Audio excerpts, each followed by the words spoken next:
Engineer Mirza Muhammad علی، یہ کون سا وائرس ہے مفتی صاحب جو ہمارے نوجوانوں کو بھی خراب کر رہا ہے؟ اس کے پیچھے کیا وجہ ہے یہ ذرا؟ بیکٹیریا وائرس پلس انفیکشن، صرف وائرس نہیں ہے، اس میں بہت سی چیزیں ہیں جو شامل ہیں۔ اگر مرزا صاحب خود کو عالم دین کہتے ہیں تو میرا ایک سوال ہے کہ جیسے ڈاکٹر بننے کے لیے نصاب اور سلیبس موجود ہے، انجینئر بننے کے لیے سلیبس نصاب موجود ہے، تو عالم اور حافظ بننے کے لیے بھی سلیبس موجود ہے۔ وہ سلیبس ہے تقریباً کم سے کم جو ہے وہ 8 سال کا ہے۔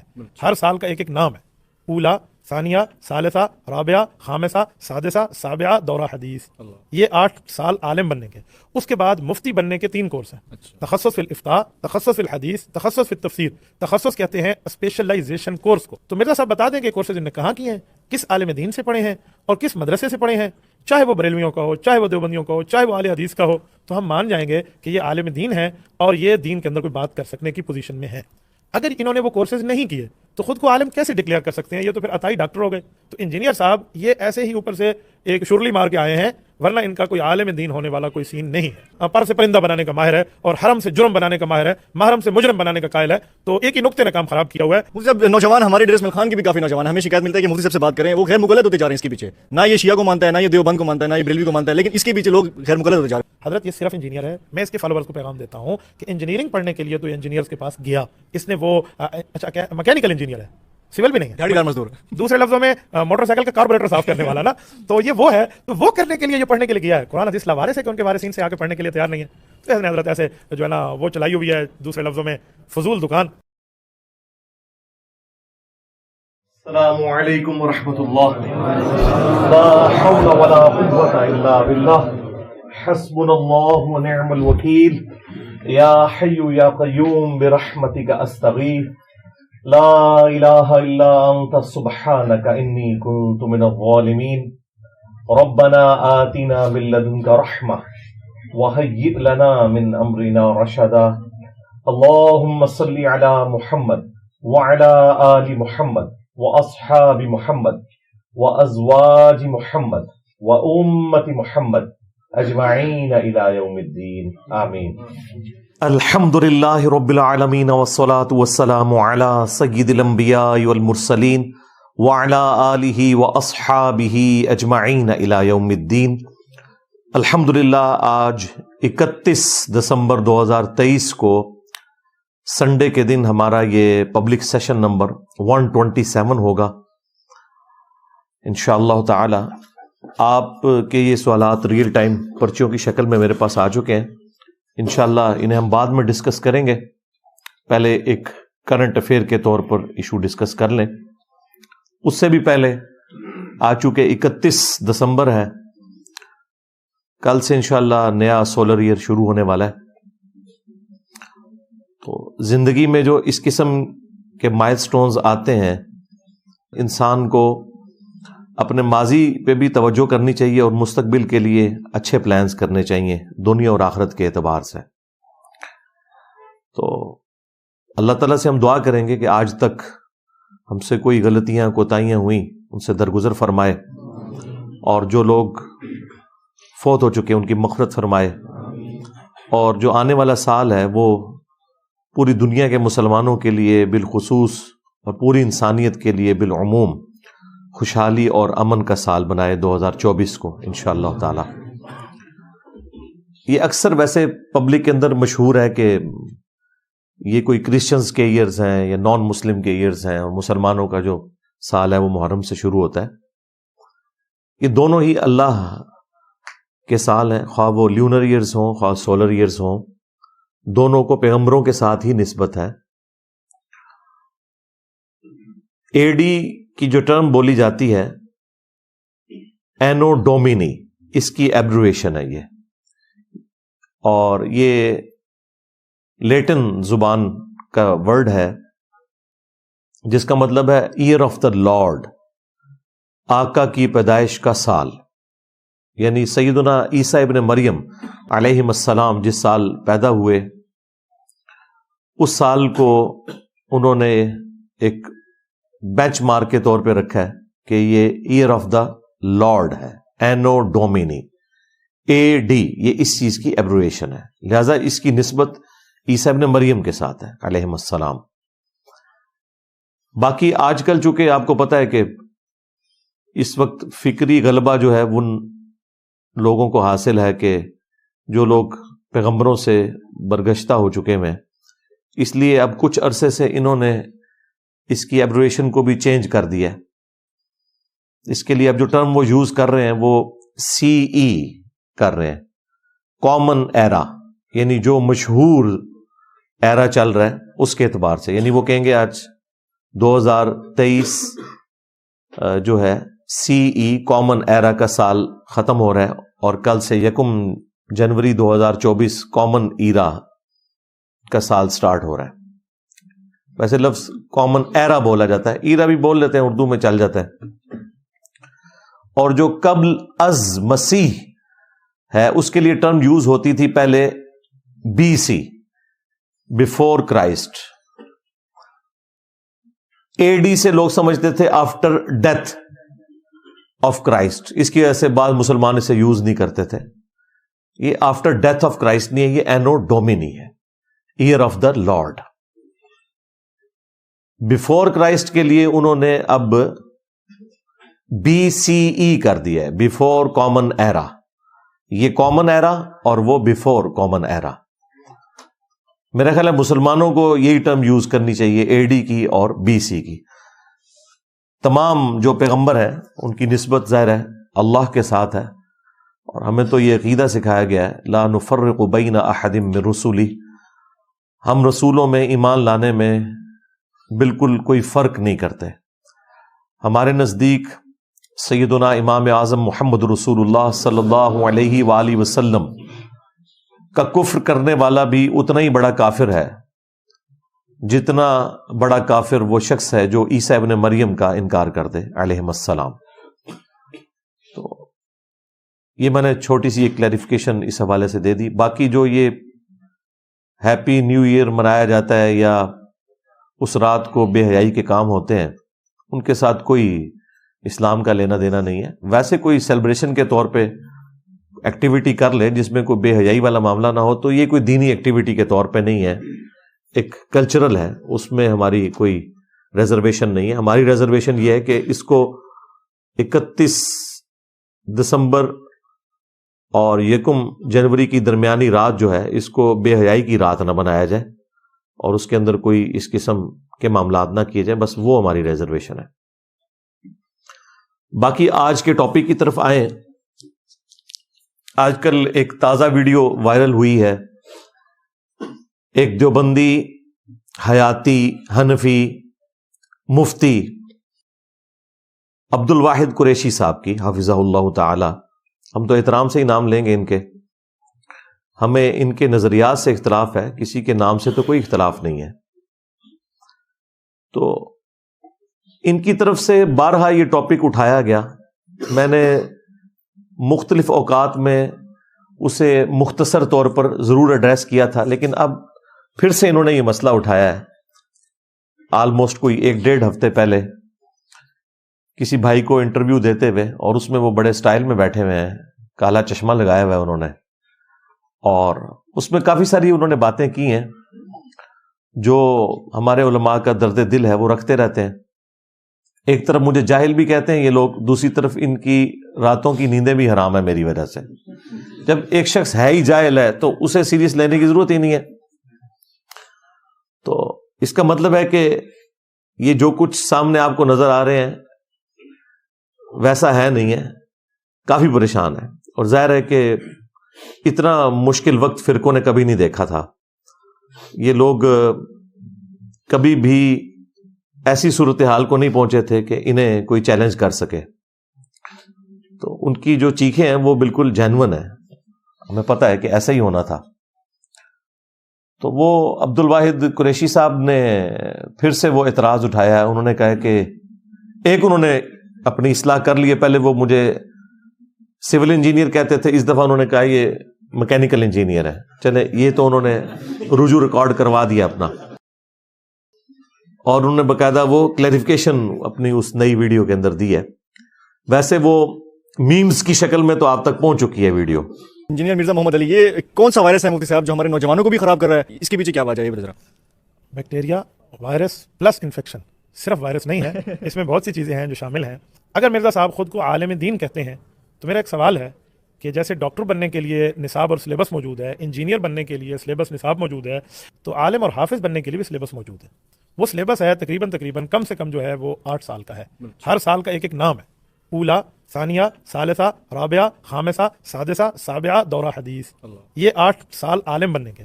اس کے بعد مفتی بننے کے 3 کورس ہیں، تخصص فی الافتاء، تخصص فی الحدیث، تخصص فی التفسیر. تخصص کہتے ہیں اسپیشلائزیشن کورس کو. تو مرزا صاحب بتا دیں کہ کورسز انہوں نے کہاں کیے ہیں، کس عالم دین سے پڑھے ہیں اور کس مدرسے سے پڑھے ہیں، چاہے وہ بریلویوں کا ہو، چاہے وہ دیوبندیوں کا ہو، چاہے وہ اہل حدیث کا ہو، تو ہم مان جائیں گے کہ یہ عالم دین ہے اور یہ دین کے اندر کوئی بات کر سکنے کی پوزیشن میں ہے. اگر انہوں نے وہ کورسز نہیں کیے تو خود کو عالم کیسے ڈکلیئر کر سکتے ہیں؟ یہ تو پھر عطائی ڈاکٹر ہو گئے. تو انجینئر صاحب یہ ایسے ہی اوپر سے ایک شرلی مار کے آئے ہیں، ورنہ ان کا کوئی عالم دین ہونے والا کوئی سین نہیں ہے. پر سے پرندہ بنانے کا ماہر ہے اور حرم سے جرم بنانے کا ماہر ہے، محرم سے مجرم بنانے کا قائل ہے. تو ایک ہی نقطے نے کام خراب کیا ہوا ہے. مفتی صاحب نوجوان ہمارے ڈریس مل خان کی بھی کافی نوجوان ہمیں شکایت ملتا ہے کہ مفتی صاحب سے بات کریں وہ غیر مقلد ہوتے جا رہے ہیں اس کے پیچھے. نہ یہ شیعہ کو مانتا ہے، نہ یہ دیوبند کو مانتا ہے، نہ یہ بریلوی کو مانتا ہے، لیکن اس کے پیچھے لوگ غیر مقلد ہوتے جا رہے ہیں. حضرت یہ صرف انجینئر ہے. میں اس کے فالوورز کو پیغام دیتا ہوں کہ انجینئرنگ پڑھنے کے لیے تو انجینئرز کے پاس گیا، اس نے وہ اچھا کیا میکینیکل انجینئر ہے، سول بھی نہیں ہے، گاڑی کار مزدور. دوسرے لفظوں میں موٹر سائیکل کا کاربوریٹر صاف کرنے والا نا. تو یہ وہ ہے، تو وہ کرنے کے لیے جو پڑھنے کے لیے گیا ہے. قرآن حدیث لاوارث ہے کہ ان کے وارثین سے آ کے پڑھنے کے لیے تیار نہیں ہے. تو اس نے حضرت ایسے جو ہے نا وہ چلائی ہوئی ہے، دوسرے لفظوں میں فضول دکان. اس کا جواب کافی حد تک آ چکا ہے، لیکن یہ ایک اچھا موقع ہے کہ میں نہ صرف مفتی عبد الواحد قریشی حنفی دیوبندی حیاتی صاحب کو، بلکہ جتنے اور مفتی ہیں بریلوی حیاتی ہوں یا غیر مقلد وہابی اہل حدیث ہوں یا اہل تشیع میں ہوں، سب کو میں ان کو سینٹرڈ کرتے ہوئے اپنا جواب ریکارڈ کروا دوں، جو انہوں نے وہی اعتراض ریپیٹ کیا ہے کہ جی انجینئر صاحب کے پاس کسی مدرسے کی ڈگری نہیں ہے، اور پھر وہ اپنی ڈگری کا روب دکھانے کے لیے جو ڈگری کے ان کے مختلف سال ہیں ان کو عربی میں وہ پروناؤنس کر رہے ہیں. وہ آپ نے سنا ہوگا اولا، ثانیہ، ثالثہ، رابعہ، خامسہ، جس کے اوپر بڑی اچھی ایک میم بھی بنی ہوئی ہے. تو بیسیکلی یہ عربی میں پہلی، دوسری، تیسری، چوتھی، پانچویں کلاس کے لیے استعمال ہوتا ہے. تو وہ اس کو عربی میں بول کے اس طریقے سے پریزنٹ کر رہے ہیں کہ جس طرح کوئی ایکسٹرا آرڈنری قسم کا کام ہے جو وہ کر رہے ہیں. اور پھر اینڈ پہ جا کے تخصص فی الحدیث اور تخصص فی الفقہ اور تخصص فی التفسیر اس کا ذکر کر رہے ہیں. حالانکہ یہ جن بزرگوں سے ڈگریاں لے رہے ہیں ان کے تخصص کا حال یہ تھا کہ محمود الحسن دیوبندی صاحب نے ایک ترجمہ کیا ہے قرآن حکیم کا، اور اس کے اوپر جو حاشیہ لکھا ہے وہ مولانا شبیر احمد عثمانی صاحب نے لکھا ہے. انہی کی نسبت کی وجہ سے مفتی تقی عثمانی صاحب کے نام کے ساتھ ان کے والد صاحب نے عثمانی لکھا. بہت بڑے دیوبند کے عالم دین تھے، اور بانی پاکستان محمد علی جناح کا جنازہ بھی انہوں نے ہی پڑھایا تھا، شبیر احمد عثمانی صاحب نے. اب ان سے بڑا تو کوئی تخصص فی الحدیث فی الفقہ فی التفسیر نہیں ہو سکتا. ان کا حال یہ ہے کہ قرآن کی تفسیر میں جب سورہ لقمان کے اندر ذکر آیا نا کہ بچے کی جو دودھ چھڑانے کی عمر ہے وہ 2 سال ہے، سورۃ البقرہ میں بھی ذکر آیا، سورۃ الاحقاف میں پریگنینسی پلس دودھ چھڑانے کی عمر کا 30 ماہ کا ذکر آیا. اس کے اوپر میں نے الگ سے بھی ایک ویڈیو ریکارڈ کروائی ہے. بہرحال یہاں پہ میں صرف بتاؤں کہ اس کی تفسیر میں سورہ لقمان کی وہ لکھتے ہیں کہ قرآن نے تو بچے کے دودھ چھڑانے کی عمر 2 سال بتائی ہے، لیکن امام ابو حنیفہ رحمۃ اللہ علیہ کے نزدیک یہ 2.5 سال ہے. ہو سکتا ہے ان کے پاس بھی کوئی دلیل ہو، یعنی وہ یہ کہنا چاہ رہے ہیں کہ شاید امام حنیفہ کے پاس کوئی الگ سے قرآن تھا، کیونکہ حدیث میں تو ایسی کوئی بات نہیں آئی ہے. حدیث میں بھی بخاری مسلم میں آیا کہ جو رضاعت کا رشتہ ہے وہ بھوک کی عمر تک ہے اور وہ 2 سال ہے، جو قرآن میں بیان ہوا. یعنی قرآن کی آیت بھی آ جائے تب بھی یہ لوگ ماننے کے لیے تیار نہیں ہوتے کہ ہمارے بزرگوں سے کوئی مس ہینڈلنگ ہو گئی ہے. کہتے ہیں قرآن میں تو لکھا ہوا ہے 2 سال، ہو سکتا ہے ان کے پاس بھی کوئی دلیل ہو. یعنی دونوں ہی ٹھیک ہو گئے، یعنی قرآن بھی ٹھیک ہو گیا اور ان کے بزرگ بھی ٹھیک ہو گئے. اس کی بجائے وہ کہہ دیتے کہ جی ان کو غلطی لگ گئی یا ان کی طرف کوئی غلط فتویٰ منسوب ہو گیا. یہ بھی کہہ سکتے تھے، ان کو بھی بچا سکتے تھے. دونوں طرف کے معاملات کو سیدھا رکھنے کے لیے، بزرگوں کو بچانے کے لیے وہ کہہ سکتے تھے کہ ان تک بات نہیں پہنچی یا ان کی بات ہم تک غلط پہنچی ہے. اب مجھے بتائیں، جو فقہ قرآن کے خلاف فتووں کو جسٹیفائی کرے، ان سے آپ یہ ڈیمانڈ کریں گے کہ جی بخاری مسلم میں نماز کا طریقہ رفع الیدین سے لکھا ہوا ہے؟ جو قرآن کی آیات کو ماننے کے لیے تیار نہیں ہے، ان کے سامنے بخاری اور مسلم کی تو کوئی حیثیت ہی نہیں رہ جاتی. یہ میں نے آپ کو ایک نمونہ بتایا ان کا. پھر جو ان کے فقہاء ہیں نا، ان کی حالت یہ ہے کہ ابن عابدین شامی جو بریلویوں اور دیوبندیوں کا مشترکہ امام ہے، 1252 ہجری میں فوت ہوا. فقہ حنفی کی ایک بنیادی کتاب ہے در مختار. اس کے اوپر حاشیہ لکھا تھا ابن عابدین شامی نے رد المختار کے نام سے. یہ در مختار میں خے ہے، خا خرگوش والی اردو میں ہم، اور رد المختار میں ہا ہے حلوائی والی. علماء کو سمجھ آ جائے گی ہا وہ والی. قرآن ہوں گے تو ہم ہا بولیں گے، علماء کے لیے حلوائی والی. تو رد المختار یعنی در مختار پہ جو اعتراضات تھے نا، ان کے جوابات دیے گئے رد المختار کی شکل میں. یہ رد المختار نہیں، یعنی اس کا رد نہیں کیا گیا، در مختار پر جو اعتراضات تھے ان کا رد کیا گیا. اسے فتاوی شامی بھی کہا جاتا ہے. وہ اب اردو زبان میں بھی آ چکا ہے ٹرانسلیٹ ہو کے، پہلے صرف عربی زبان میں تھا. اس میں باقاعدہ انہوں نے لکھا ہے کہ اگر کسی شخص کو یہ یقین ہو کہ اپنے خون یا اپنے پیشاب سے سورۃ الفاتحہ کا تعویذ ماتھے پہ لکھا جائے تو اس سے شفا ہو سکتی ہے، تو یہ جائز ہے. اچھا، اس کی وہ دلیل بھی دیں گے. وہ کہتے ہیں نہیں، قرآن میں نہیں آیا ہوا. 4 مقامات پہ آیا کہ تمہارے لیے حرام کیا گیا بہتا ہوا لہو، خنزیر کا گوشت اور مردار، اور وہ ذبیحہ کہ جسے ذبح کرتے وقت غیر اللہ کا نام لیا جائے. لیکن اگر کوئی کیٹاسٹرافک کنڈیشن ہو، دل میں بغاوت نہ ہو، تو اس میں سے اتنا لے لینا کہ اس سے جان بچ جائے، تو اللہ تعالیٰ نے اس کی اجازت دی ہے. سورۃ البقرہ میں، سورۃ المائدہ میں، سورۃ الانعام میں، سورۃ النحل کے اندر. بلکہ سورۃ النحل میں تو اس سے بھی اگلا ورژن آیا کہ اگر کسی شخص کے لیے زندگی موت کی کشمکش بن جائے اور اسے کلمات کفر بھی بولنے پڑ جائے، دل ایمان پر ٹھکا ہو، تو اللہ تعالیٰ کلمات کفر کے اوپر بھی گرفت نہیں کرے گا. بالکل یہ ہے. اچھا، اس کی وہ دلیل لیں گے اور وہ کہیں گے دیکھیں زندگی موت کی کشمکش ہے، تو جان بچانے کے لیے اگر اپنے پیشاب یا خون سے سورہ فاتحہ کا تعویذ لکھنا پڑتا ہے تو اس میں کیا حرج ہے؟ اندازہ کریں، یہ کوئی طریقہ علاج ہے؟ یہ ایک شیطانی طریقہ ہے. اسلام میں کہاں ہے کہ آپ کوئی شیطانی راستہ اختیار کریں گے؟ طریقہ علاج کے طور پر کوئی کھانے والی چیز، کوئی اس طرح کی چیز، خون کسی نے کھانا ہے، اپنا پیشاب پینا ہے، پی لے، کوئی مسئلہ نہیں ہے.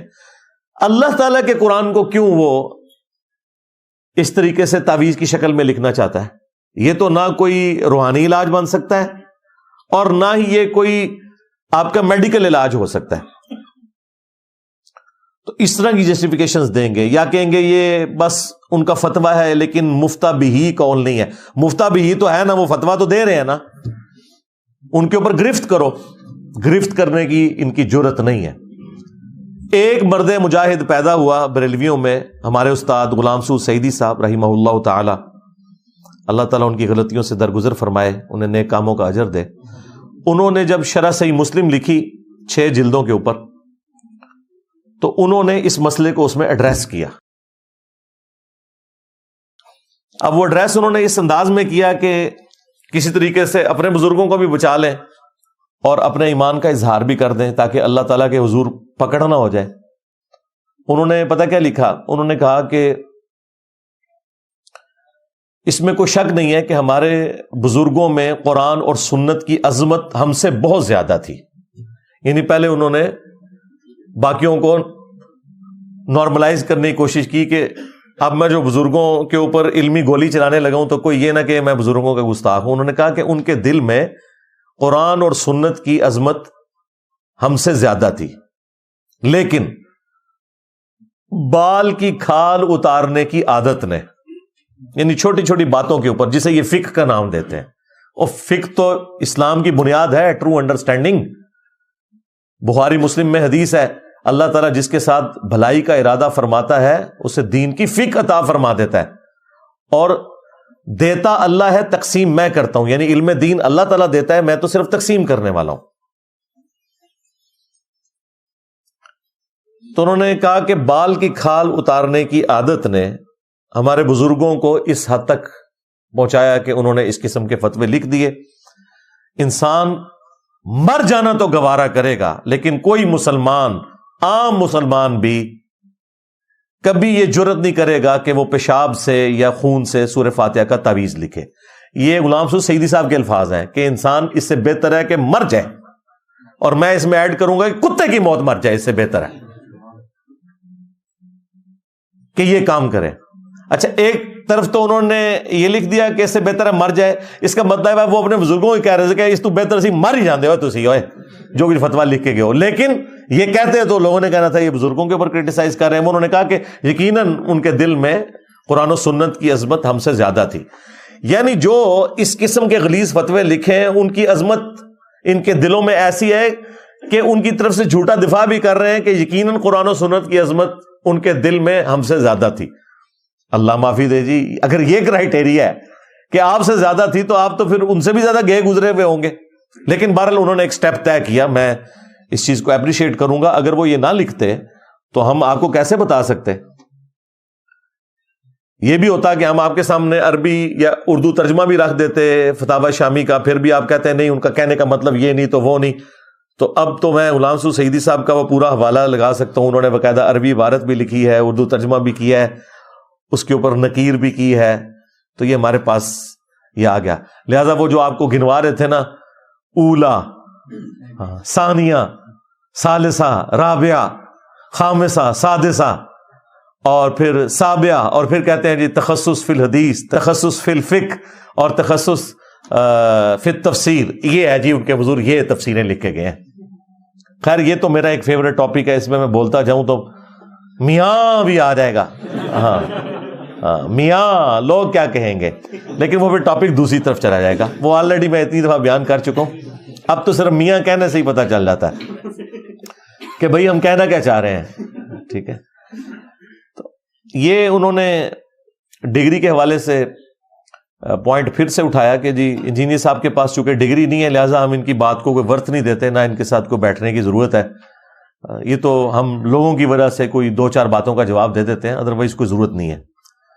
تو میں نے اس موقع کو غنیمت جانا کہ میں ڈگری کے حوالے سے تھوڑی کلیریفیکیشن آپ لوگوں کے سامنے رکھ دوں. ویسے تو میں نے کئی مواقع پہ رکھی ہے، لیکن یہ ایک اچھا موقع ہے کہ آپ کے سامنے وہ بات رکھی جائے کہ ان کا یہ کرائیٹیریا اپنے فرقے کے ان سپیکرز کے لیے نہیں ہے جو ان کے فرقے کی ترویج کر رہے ہیں. یہ صرف دوسرے لوگوں کے اوپر اس طرح کا تان کرتے ہیں. آج تک کسی بڑے بریلوی عالم نے یہ تان کیا ہے کہ مولانا الیاس قادری صاحب کے پاس کسی مدرسے کی ڈگری تو دور کی بات، اسکول کی ڈگری بھی نہیں ہے، میٹرک بھی نہیں کیا ہوا انہوں نے. یہ خود بتایا ہوا انہوں نے. وہ کہتے ہیں میں 8 پاس ہوں، وہ بھی گجراتی زبان کے اندر. اور وہ کروڑوں بریلویوں کے پیشوا ہیں مولانا الیاس قادری صاحب. ملینز آف دعوت اسلامی کے جو ممبرز ہیں ان کے وہ پیر ہیں، اور ہزاروں انہوں نے پروگرام ریکارڈ کروا دیے ہیں دینی مسائل کے. آج تک کسی بریلوی عالم نے نہیں کہا اس کے پاس تو ڈگری نہیں ہے، دین کے اوپر بات کیوں کرتا ہے. اس لیے کہ انہیں پتا ہے کہ وہ ان کے بزرگوں کی تعلیمات آگے پہنچا رہے ہیں. ذرا سا ہٹیں گے پھر وہ کہیں گے کہ اس کے پاس ڈگری نہیں ہے. ابھی تک تو ٹھیک چل رہے ہیں. اس کا مطلب ہے کہ مسئلہ جو ہے ڈگری نہیں ہے، مسئلہ ہے اپنے فرقے کی ترویج. اور اس میں صرف بریلویوں کو سنگل آؤٹ نہیں کر رہا. اہل حدیث بھی، ڈاکٹر ذاکر نائک، اگرچہ وہ اپنے آپ کو مسلم کہتے ہیں لیکن اس کے باوجود چونکہ ان کا بلٹ اپ تو سارا وہابی فرقے سے ہوا ہے، سلفی سے، اہل حدیث سے. آپ کو جتنے بڑے اہل حدیث علماء ہیں وہ اپنی مساجد میں انڈیا میں وہ پروگرام کرتے تو نظر آ رہے ہوں گے ان کے حق میں، اور ان کو اپنے پروگراموں میں بلاتے ہوئے ایون سعودی حکومت نے انہیں شاہ فیصل ایوارڈ دے دیا ہے، لیکن کبھی یہ کہتے ہوئے نہیں نظر آئیں گے کہ ڈاکٹر ذاکر نائک تو عربی جو ہے نا، عربی وہ بھی پنجابی سٹائل میں پڑھتے ہیں۔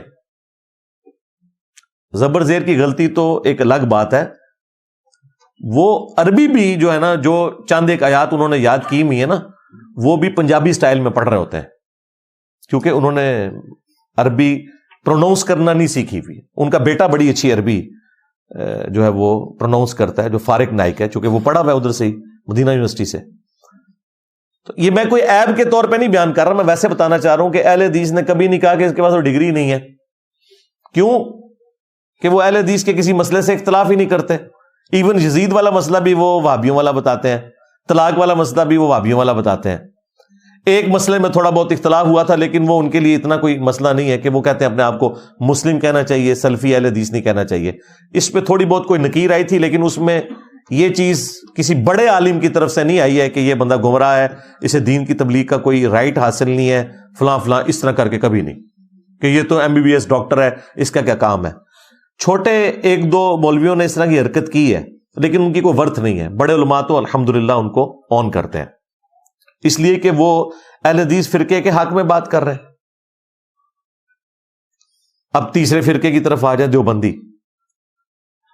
دیوبندیوں میں تو لاکھوں لوگ ہیں جو بغیر ڈگری کے پوری دنیا میں تبلیغی جماعت کے اندر دعوت کا کام کر رہے ہیں۔ تو کیا ان کے مفتی اعظم پلانٹ ارتھ مفتی تقی عثمانی صاحب نے فتویٰ دیا ہے کہ تبلیغی جماعت کے درس میں بیٹھنا حرام ہے، کہ یہ تو 6 نمبر انہوں نے رٹے ہوئے ہیں، کتابوں سے بیان کرتے ہیں، ڈگری کوئی نہیں ان کے پاس؟ اور تمہارے تو 6 نمبر فضائل اعمال سے بیان کرتے ہیں، میں تو ہر چیز قرآن بخاری مسلم سے بیان کرتا ہوں، جو تم نے بھی نہیں اور تمہارے بزرگوں نے بھی نہیں بیان کی ہوئی ہے۔ اگر تمہارے وہ لاکھوں ان پڑھ تبلیغی جماعت والے مخلص ساتھی، جن کی میں بھی بڑی عزت کرتا ہوں، تمہارے بزرگوں کی رٹی رٹائی کہانیاں بیان کریں، ان پہ تم گرفت نہیں کرتے ہو کہ ان کے پاس ڈگری نہیں ہے، تو میرے پہ یہ گرفت کیسے کر سکتے ہو؟ اور یہی وجہ الحمدللہ مفتی تقی عثمانی صاحب نے کبھی میرے اوپر گرفت نہیں کی کہ اس کے پاس ڈگری نہیں ہے، نہ کبھی مفتی منیب صاحب نے۔ آج کی ڈیٹ تک 31 دسمبر 2023 تک، یہ سال کا آخری دن ہے، کوئی ایسی چیز رپورٹ نہیں ہوئی ہے، کیونکہ انہیں پتہ ہے یہ illogical اعتراض ہے۔ لیکن چونکہ انہی کے فرقے کے مفتی عبد الواحد صاحب اور اسی طریقے سے بریلویوں میں بھی مفتی سمر عباس قادری صاحب اور کچھ اور مفتی یہ اعتراض کر رہے ہیں، تو میں ان کو بتا رہا ہوں کہ اللہ کے بندو، اپنے فرقوں کے جو فرنٹ مین ہیں ان کے لیے تم بات نہیں کرتے۔ اور پھر ڈومیننٹ پرسنالٹی جنید جمشید صاحب رحمہ اللہ تعالی، کتنی وہ تبلیغ کرتے رہے، مساجد کے اندر انہوں نے جا کے درس دیے۔ آج بھی سعید انور صاحب کو ڈگری لے لی ہے انہوں نے کسی مدرسے کی، محمد یوسف کرکٹر کو ڈگری لے لی ہے، ان کے سامنے پڑھے لکھے علماء بھی بیٹھے ہوئے ان کی باتیں سن رہے ہوتے ہیں۔ اگلے دن بلکہ تبلیغی جماعت میں شعیب اختر صاحب گئے ہوئے تھے، ان کو انہوں نے ممبر پہ بٹھایا ہوا ہے۔ ویسے یہ کہتے ہیں کہ جی بغیر داڑھی والے بندے کو ممبر پہ بٹھانا جو ہے ممبر رسول کی توہین ہے، فتوے ویسے ان کے یہی ہیں، لیکن ظاہر ہے کہ اب دنیا چینج ہو چکی ہے، فتوے بھی تو پھر وقت کے ساتھ چینج ہونے چاہیے نا۔ لیکن مانے کہ آپ کے بزرگوں نے غلط فتوے دیے تھے، ہمارے نزدیک تو بغیر داڑھی والے کے پیچھے نماز بھی درست ہے، داڑھی امامت کی شرط نہیں ہے۔ تو اپنے ان کے جتنے فرنٹ مین ہیں ان کے اوپر کبھی انہوں نے گرفت نہیں کی ہے کہ ان کے پاس ڈگریاں نہیں ہیں۔ الیاس قادری صاحب کوئی ڈگری نہیں، اور ان کے لاکھوں ماننے والے دعوت اسلامی والے، کیا ان کے پاس ڈگری ہیں جو درس و بیان والا سلسلہ کر رہے ہیں؟ میں خود یعنی آلموسٹ 10 سال دعوت اسلامی میں رہا ہوں، درس و بیان کرتے رہے الحمدللہ، کبھی یہ کوئی اعتراض اس طریقے سے سامنے نہیں آیا۔ یہ سارے کے سارے اعتراضات میرے لیے رکھے ہوئے انہوں نے، تو یہ میں ان کو ان کے گھر کی پکچر بھی دکھا رہا ہوں کہ یہ اپنی آنکھیں کھولیں اور وہی فتویٰ جو میرے پہ لگاتے ہیں کہ اس کے پاس ڈگری نہیں ہے، اپنے بھی فرنٹ مین جو رکھے ہوئے ہیں ان کے اوپر بھی فتویٰ لگائیں، کبھی بھی نہیں لگائیں گے۔ اور یہی وجہ ہے کہ ان کی ڈگری کو اللہ تعالیٰ نے کوئی شرف قبولیت نہیں دیا، اس وقت بغیر ڈگری والے ہی ہیں جو سب سے زیادہ دین کی خدمت کر رہے ہیں، خواہ وہ تبلیغی جماعت والے ہوں، خواہ دعوت اسلامی والے ہوں، خواہ اہل علم میں مولانا مودودی رحمہ اللہ تعالی، ڈاکٹر اسرار صاحب رحمہ اللہ تعالی، احمد دیداد صاحب رحمہ اللہ تعالی، ڈاکٹر ذاکر نائک، یا اور جتنے لوگ بھی اسپیکرز کام کر رہے ہیں، کوئی بھی پراپر ڈگری والا نہیں ہے۔ لگتا ہے کہ ڈگری والوں سے اللہ تعالیٰ نے ہاتھ ہی اٹھا لیا ہے، اور یہ دین کا کام ان لوگوں کے حوالے کیا ہے جو پورے اخلاص کے ساتھ دین کے کام کو آگے لے کے چل رہے ہیں۔ تو یہ دفاع صرف ہمارے اس پلیٹ فارم کا نہیں ہوگا، ہمارے جو استاد تھے ڈاکٹر اسرار صاحب رحمہ اللہ تعالیٰ اور ان کے استاد مولانا مودودی رحمہ اللہ تعالیٰ، ان کے حوالے سے بھی جتنے لوگ یہ اعتراضات کرتے تھے نا، یہ ساروں کی طرف سے انشاءاللہ یہ جواب ہے جو میں ریکارڈ کروا رہا ہوں، تاکہ اس حوالے سے کبھی شیطان وسوسہ دلائے تو آپ اس وسوسے کو سیٹل کر لیں ان دلائل کی روشنی میں انشاءاللہ تعالی۔ تو یہ کل 10 علمی پوائنٹس ہیں جنہیں میں سٹیپ وائز کور کروں گا تاکہ آپ کو بات صحیح طریقے سے سمجھ آ جائے۔ یہ قرآن کی آیت بھی ہے، تلک عشرۃ کاملہ، یہ ہوئے پورے 10۔ تو قرآن کی آیت کی نسبت سے یہ 10 علمی پوائنٹس، جس میں میں نے ایک ایک پوائنٹ کے اوپر وہ ڈسکشن کرنی ہے دلائل کی روشنی میں۔ بیسیکلی یہ 10 دلائل کہہ لیں آپ، اور اسی میں جو ان کے وسوسے ہیں ان کو بھی میں ساتھ ساتھ سیٹل کرتا جاؤں گا۔ 10 علمی پوائنٹ ڈسکس کرنے سے پہلے ایک لائٹر موڈ کے اندر میں آپ کے سامنے بات رکھوں، اور یہ تمام علماء کے لیے ایک لمحہ فکریہ بھی ہے کہ ڈاکٹر اقبال کو یہ سارے کہتے ہیں علامہ اقبال۔ علامہ یعنی یہ عالم کا بھی کوئی اوپر والا درجہ ہے، علامہ اقبال۔ ان سے پوچھیں کہ ڈاکٹر اقبال کے پاس کس مدرسے کی ڈگری تھی؟ وہ تو سارا گوروں سے پڑھ کے آئے ہوئے تھے، یورپ میں انہوں نے تعلیم حاصل کی۔ ان کی جو ڈاکٹر کی ڈگری ہے وہ کوئی اسلامیات میں انہوں نے پی ایچ ڈی نہیں کی ہوئی ہے، فلسفی میں کی ہوئی ہے۔ ان کے ساتھ یہ لکھتے ہیں علامہ۔ اور تمام مکاتب فکر کے جتنے بھی بڑے بڑے علماء ہیں ان کی تقاریر ان کے شعروں سے خالی نہیں ہوتی ہیں، سارے فرقوں والے ان کے اشعار یوز کرتے ہیں۔ اس کی وجہ یہ ہے کہ انہوں نے بھی سب کو خوش کیا ہے، ہاں، انہوں نے صوفیوں کو بھی خوش کیا ہے، اینٹی صوفی جو لوگ تھے انہیں بھی خوش کیا ہے اپنے اشعار کے ذریعے، یہ الگ سے ایک ٹاپک ہے۔ ہندوؤں کو بھی خوش کیا ہے، بدھسٹ کو بھی خوش کیا ہے، کرسچنز کو بھی، ایتھیسٹ کو بھی، جو ان کے سامنے آیا نا اس کی تعریف میں پوری پوری نظمیں انہوں نے لکھ دی ہیں۔ یہ ایک الگ سے ٹاپک ہے، آپ ان کی وہ ساری کی ساری تعلیمات نکال کے دیکھ لیں تو آپ کو پتا چل جائے گا۔ بعض لوگ ان کی طرف سے جھوٹا دفاع کرتے ہیں، نہیں، وہ ان کی زندگی میں مختلف فیزز تھی جناب۔ ان کی جو زندگی کی آخری جو کتابیں ہیں نا، ٹھیک ہے، جب وہ یورپ سے آگے ہوئے تھے اس میں بھی آپ پڑھیں تو آپ کو اس میں گرو نانک کی شان میں بھی آپ کو پورے پورے قصیدے ملیں گے، ٹھیک ہے جی، کارل مارکس کے بارے میں بھی پورے پورے قصیدے ملیں گے، لینن کے بارے میں بھی پورے پورے قصیدے ملیں گے، موسولینی کے بارے میں بھی آپ کو قصیدے ملیں گے۔ کوئی بندہ انہوں نے چھوڑا۔ مجد الفسانی شیخ احمد سرندی کے بارے میں بھی آپ کو ملیں گے، فقر جنید و بایزید بھی ملے گا آپ کو، اور ان ساروں کے خلاف نکل کر خانقاہوں سے ادا کر رسم شبیری، سارے صوفیوں کو رگڑا بھی ملے گا، یہ سب کچھ ملے گا۔ یہ الگ سے ایک ٹاپک ہے، میں اس کو وہ ایک موضوع بحث نہیں بنانا چاہتا، ورنہ یہ کہیں گے کہ جی وہ ہمارے قومی شاعر ہیں، ان کو آپ نے تختہ مشق بنا دیا۔ قومی شاعر ہیں، مذہبی پیشوا نہ انہیں بنایا۔ قومی شاعر ہیں، بالکل قومی شاعر رہنے دیں۔ جس طرح آپ نے پولیٹیکل لیڈرز کو مذہبی ٹچ کے نام کے اوپر مذہبی لیڈر بنایا ہوا ہے نا، تو قومی شاعروں کو بھی مذہبی لیڈر نہ بنائیں، ان کو آپ قومی شاعر ہی رہنے دیں۔ تو کبھی نہیں کہیں گے کہ ڈاکٹر اقبال جاہل تھا۔ اس زمانے میں کچھ لوگوں نے، جو مولویوں نے ان کے اوپر فتوے شتوے دیے نا، وہ کچھ اور وجوہات تھی، دینی اعتبار سے ان کو وہ کوٹ کرتے ہیں۔ اور ابھی ان سارے مولویوں کے منہ کے اوپر اللہ تعالیٰ نے اتنی بڑی کالک ملی ہے، جو آپ کے سٹنگ آرمی چیف ہیں حافظ سید عاصم منیر صاحب، حافظہ اللہ تعالی من الجنت والناس۔ مجھے یہ ایک عالم دین جو علماء کی نا اس مجلس میں بیٹھے ہوئے تھے، جب یہ پچھلے دنوں آرمی چیف نے بلایا تھا نا تمام علماء کو، اس کے اوپر میری تفصیلی ویڈیو بھی آئی تھی کہ ادھر کیا گفتگو ہوئی۔ اس میں تمام فرقوں کے وہ گلے پھاڑنے والے علماء، بریلوی، دیوبندی، اہل حدیث، شیعہ بیٹھے ہوئے تھے۔ تو وہ مجھے عالم دین کہتے ہیں کہ جی ہمارا کوئی مولوی اٹھ کے ایک آیت پڑھتا تھا نا تو آصف منیر صاحب اس کے بدلے میں 4 آیتیں پڑھ دیتے تھے. اچھا تو کہتے ہیں یہ سارے اکے بکے رہ جاتے تھے. وہ تھوڑا دفاع کر رہے تھے کہ جی طالبان کو آپ چھوڑ دیں, تو انہوں نے کہا یہ تو سورہ توبہ کی جتنی وہ آیات ہے نا خوارج کے بارے میں اور کافروں کے بارے میں, منافقین کے بارے میں, جن سے قتال کا نبی الاسلام کو حکم ہے, وہ انہوں نے عربی میں پڑھنی شروع کر دی. ظاہر حافظ قرآن ہے وہ, اور پھر ترجمہ بھی بیان کیا. تو یہ سارے کے سارے ہکے بکے رہ گئے. لیکن کسی کی جرت نہیں ہوئی ہے کہ وہ کہے کہ حضرت صاحب آپ تو آرمی چیف ہیں, جنرل ہیں, آپ کے پاس مدرسے کی ڈگری نہیں ہے, آپ آیتیں کیوں کوٹ کر رہے ہیں؟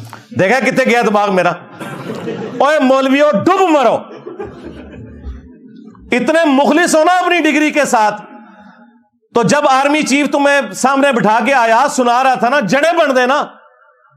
کہندے تیرے کو ڈگری نہیں ہے, اسی انجینئر کو ڈگری منگنے ہیں, تیرے کو بھی منگنے ہیں, اسی 1 نمبر مولوی ہیں, 2 نمبروں. اور ساتھ یہ بھی پوچھنا تھا کہ تمہارا جو جوائنٹ چیف ہے ساحر شمشاد مرزا, اس کے نام میں مرزا آتا ہے, ہم اسے بھی قادیانی کہیں گے. یہ بھی کہنا چاہیے تھا نا تمہیں کہ مرزا آتا ہے تو قادیانی کہیں گے, کیونکہ ہم انجینئر کو تو کہتے ہیں. کبھی جرت نہیں کریں گے کیونکہ دنیا دار لوگ ہیں, یہ دنیا کی منفعت کے پیچھے چلتے ہیں. پلس ان لوگوں نے ان کے فرقوں کی منجی نہیں ٹھوکی, انجینئر صاحب نے منجی ٹھوک دی ہے. یہ اصل میں وجہ ہے. تو یہ میں جو آج باتیں کرنے جا رہا ہوں نا, انشاءاللہ تعالیٰ یہ ڈگری والا خمار ان کا اللہ کے فضل سے نکل جائے گا انشاءاللہ تعالیٰ. آندہ یہ جرت نہیں کریں گے. ویسے تو میں نے ابھی اتنی گفتگو کر دی ہے, ابھی تو میری وہ 10 پوائنٹ سٹارٹ ہی نہیں ہوئے ہیں جو میں نے بیان کرنے ہیں. علمی پوائنٹ نمبر 1, قرآن حکیم میں ہر مسلمان کو اللہ تعالیٰ نے دعوت و تبلیغ کرنے کی ڈگری دے دی ہے. یہ وہ آیت مبارکہ ہے سورہ آل عمران کی آیت نمبر 110, جو آپ کو تمام تبلیغی جماعت والے بھائی, دعوت اسلامی والے ہر پلیٹ فارم کے اوپر سناتے ہوئے نظر آئیں گے. اعوذ باللہ من الشیطان الرجیم, بسم اللہ الرحمن الرحیم. کنتم خیر امۃ اخرجت للناس تأمرون بالمعروف وتنہون عن المنکر وتؤمنون باللہ. تم بہترین امت ہو جو لوگوں کے نفع کے لیے نکالے گئے, لوگوں کو نیکی کا حکم دیتے ہو اور برائی سے روکتے ہو, اور اللہ پر ایمان لاتے ہو جیسا کہ ایمان لانے کا حق ہے. یہ اس میں امپلائیڈ ہے کیونکہ ایمان لانے کا حق وہی پورا کر رہا ہے جو نیکی کا حکم دے رہا ہے اور برائی سے روک رہا ہے. تو دین کی تبلیغ کرنا یعنی نیکی کا حکم دینا اور لوگوں کو برائی سے روکنا, یہ پوری امت کی ذمہ داری ہے. لہذا ہمارے محبوب صلی اللہ علیہ وآلہ وسلم کے ذریعے اللہ تعالیٰ نے پوری امت کو یہ ڈگری دے دی ہے کہ تمہارا کام ہے کہ نیکی کی دعوت عام کرو, اور آلریڈی امت اس کے اوپر عمل کر رہی ہے. تبلیغی جماعت کے جو لاکھوں لوگ ہیں ان کے پاس کوئی ڈگری نہیں ہے, دعوت اسلامی کے جو لاکھوں مبلغین ہیں ان کے پاس کوئی ڈگری نہیں ہے, وہ اسی آیت کے تحت چل رہے ہیں. علمی پوائنٹ نمبر 2, اور وہ ہے صحیح بخاری میں حدیث, بلغوا عنی ولو آیہ, پہنچا دو میری طرف سے خواہ تمہیں ایک آیت ہی آتی ہو, وہ باقی لوگوں تک پہنچا دو. مثلا ہر مسلمان کو یہ پتا ہے کہ قرآن میں لکھا ہے ایاک نعبد و ایاک نستعین. اب ہر مسلمان کی ذمہ داری ہے کہ یہ آیت دوسرے مسلمانوں تک پہنچائے اور ان کا عقیدہ درست کرے کہ عبادت بھی صرف اللہ کی ہوگی اور دعا بھی صرف اللہ ہی سے ہوگی. یہاں نستعین سے مراد ہے دعا میں جو مدد مانگی جاتی ہے. یہاں وہ والی مدد مراد نہیں ہے جو آپ کو یہ شرک پھیلانے والے فرقوں کے مبلغین کہتے ہیں جی امی سے روٹی نہ مانگے. پھر امی سے روٹی مانگنا کوئی شرک نہیں ہے بھائی. ہاں مری ہوئی امی ہے نا, اس کو پکار رہے ہو نا اگر, تو وہ شرک ہو جائے گا روٹی کے لیے. ویسے آپ نے محبت کے اظہار کے لیے امی کو کہنا ہے ہائے میری مائے, تو بے شک کہتے رہے, وہ کوئی مسئلہ نہیں, اس کے اوپر گرفت نہیں ہے. امی سامنے موجود ہے نا, تو اس کا تو حکم ہے وَتَعَاوَنُوا عَلَى الْبِرِّ وَالتَّقْوَى وَلَا تَعَاوَنُوا عَلَى الْإِثْمِ وَالْعُدْوَانِ. نیکی اور پرہیزگاری کے کاموں میں ایک دوسرے کی مدد کرو, برائی میں الگ رہو. آپ میرے سامنے بیٹھے ہوئے ہیں, میں آپ کو کہتا ہوں مجھے پانی پلا دو, بالکل درست ہے. لیکن آپ بغداد شریف میں وہاں بھی قبر کے اندر ہیں, اور میں کہوں کہ جی غوث پاک 2 بوتلیں نیسلے دیے بھیج دو, نہیں بھیج سکتے. ہاں عثمان بھائی کو میں فون کروں کہ جی 2 نیسلے کی بوتلیں بھجوا دیں تو کسی کے ہاتھ بھجوا دیں کہ زندہ ہے, یہ بھی قبر میں چلے گئے تو ظاہر ہے یہ نہیں بھجوا سکیں گے. تو یہ ظاہری اسباب ہے, آپ اختیار کر سکتے ہیں. اس کا قرآن میں حکم ہے نیکی اور پرہیزگاری کے کاموں میں ایک دوسرے کی مدد کرو, برائی میں الگ رہو. لیکن جو دعا ہے وہ اللہ کے ساتھ خاص ہے. ایاک نستعین, صرف تجھی سے دعا مانگیں گے. اور یہ اتنا سینسٹیو ایشو ہے کہ ہر مسلمان کی گھٹی میں یہ چیز موجود ہے. تمام مسلمانوں کو پتا ہے کہ اللہ تعالیٰ نے بارش برسانے کی, رزق تقسیم کرنے کی ڈیوٹیاں فرشتوں کے سپرد کی ہوئی ہیں. لیکن کوئی کتنا ہی گیا گزرا مسلمان ہو کبھی کسی فرشتے سے رزق نہیں مانگتا. بارش کی دعا میکائیل علیہ السلام سے نہیں ہوتی, اللہ سے لوگ کرتے ہیں. کیونکہ لوگوں کو پتا ہے کہ بارش اللہ برساتا ہے, اس نے تو ڈیوٹی فرشتوں کی لگائی ہوئی ہے. بارش مانگنی ہوگی تو فرشتوں سے نہیں مانگیں گے, وہ تو خود مجبور محض ہے, وہ تو اللہ کے حکم کے مطابق چلیں گے. آپ کے مانگنے پہ تو انہوں نے کچھ نہیں کرنا. بھائی جن کی ڈیوٹیاں ہیں وہ کچھ نہیں کر سکتے, تو جن کی ڈیوٹیاں ہے ہی نہیں, جو آپ نے اپنے بزرگ کلیم کیے ہوئے غوث کتب ابدال, ان بیچاروں نے کہاں سے مدد کرنی ہے آپ کی؟ اگر کر سکتے ہیں تو ٹھیک ہے, پھر ہماری ریکویسٹ ہے کہ ان سارے غوثوں کو آپ مدد کے لیے پکاریں کہ یوٹیوب کے اوپر جو رسول اللہ کی شان میں گستاخانہ ویڈیوز اپلوڈ ہیں انہیں ڈیلیٹ کروائیں, پھر مانیں گے ان کی بزرگی. ادھر یہ فیل ہو چکے ہیں. یوٹیوب نے تو آ کے ان کو خود ننگا کر دیا, یوٹیوب نے تو خود ان کی مٹی پلیت کر دی ہے. لوگ کہہ رہے ہیں جی اگر بابے اڑ سکتے ہیں تو کس بابے نے کوئی یوٹیوب کا چینل بنایا ہوا ہے کہ جس پہ بابا اڑتا ہوا دکھائے؟ کیونکہ جتنے بھی فنکار لوگ ہیں وہ اپنا ایک چینل تو ضرور بناتے ہیں نا کہ جی آؤ دیکھو ہم یہ کر رہے ہیں. جس طرح ہم نے دین کی خدمت کے لیے چینل بنائے ہوئے ہیں, علماء نے دین کی خدمت کے لیے بنائے ہوئے ہیں, کرکٹرز نے کرکٹ کی خدمت کے لیے بنائے ہوئے ہیں, تو بابوں کے دفاع کے لیے بابوں کے چینل ہونے چاہیے نا کہ جی یہ بابے اڑتے ہوئے دیکھو. کوئی نہیں ہے, پہلے بھی کوئی نہیں تھے اڑتے. لہذا جو خادم رضوی صاحب کہتے تھے نا کہ امام مالک فرمانے نے امت مر جائے, میں نے کہا تھا بابا جی نا نا نا, پہلے بابے مر جان. امام مالک فرمانے تھے پھر امت زندہ کیوں ہے, پھر مر جائے ساری, پھر مر جائے ساری. پوری عالم اسلام اس وقت یا تو مر جائے, یا تو مر جائے سارا عالم اسلام, یا پھر حضور کی عزت پر پہرا دے. بس 2 باتوں میں سے ایک بات ہے بس, یا سارا اکٹھا ہو کے مر جائے تو یا پھر فرانس کو جواب دے. امت کی عمر ہے, امت کا تو اختیار ہی کوئی نہیں ہے.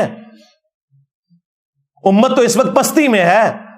جو بابے نگاہیں مار کے جلا کے راکھ کر دیتے تھے وہ کدھر مر گئے جنہوں کی ڈیوٹیاں نے.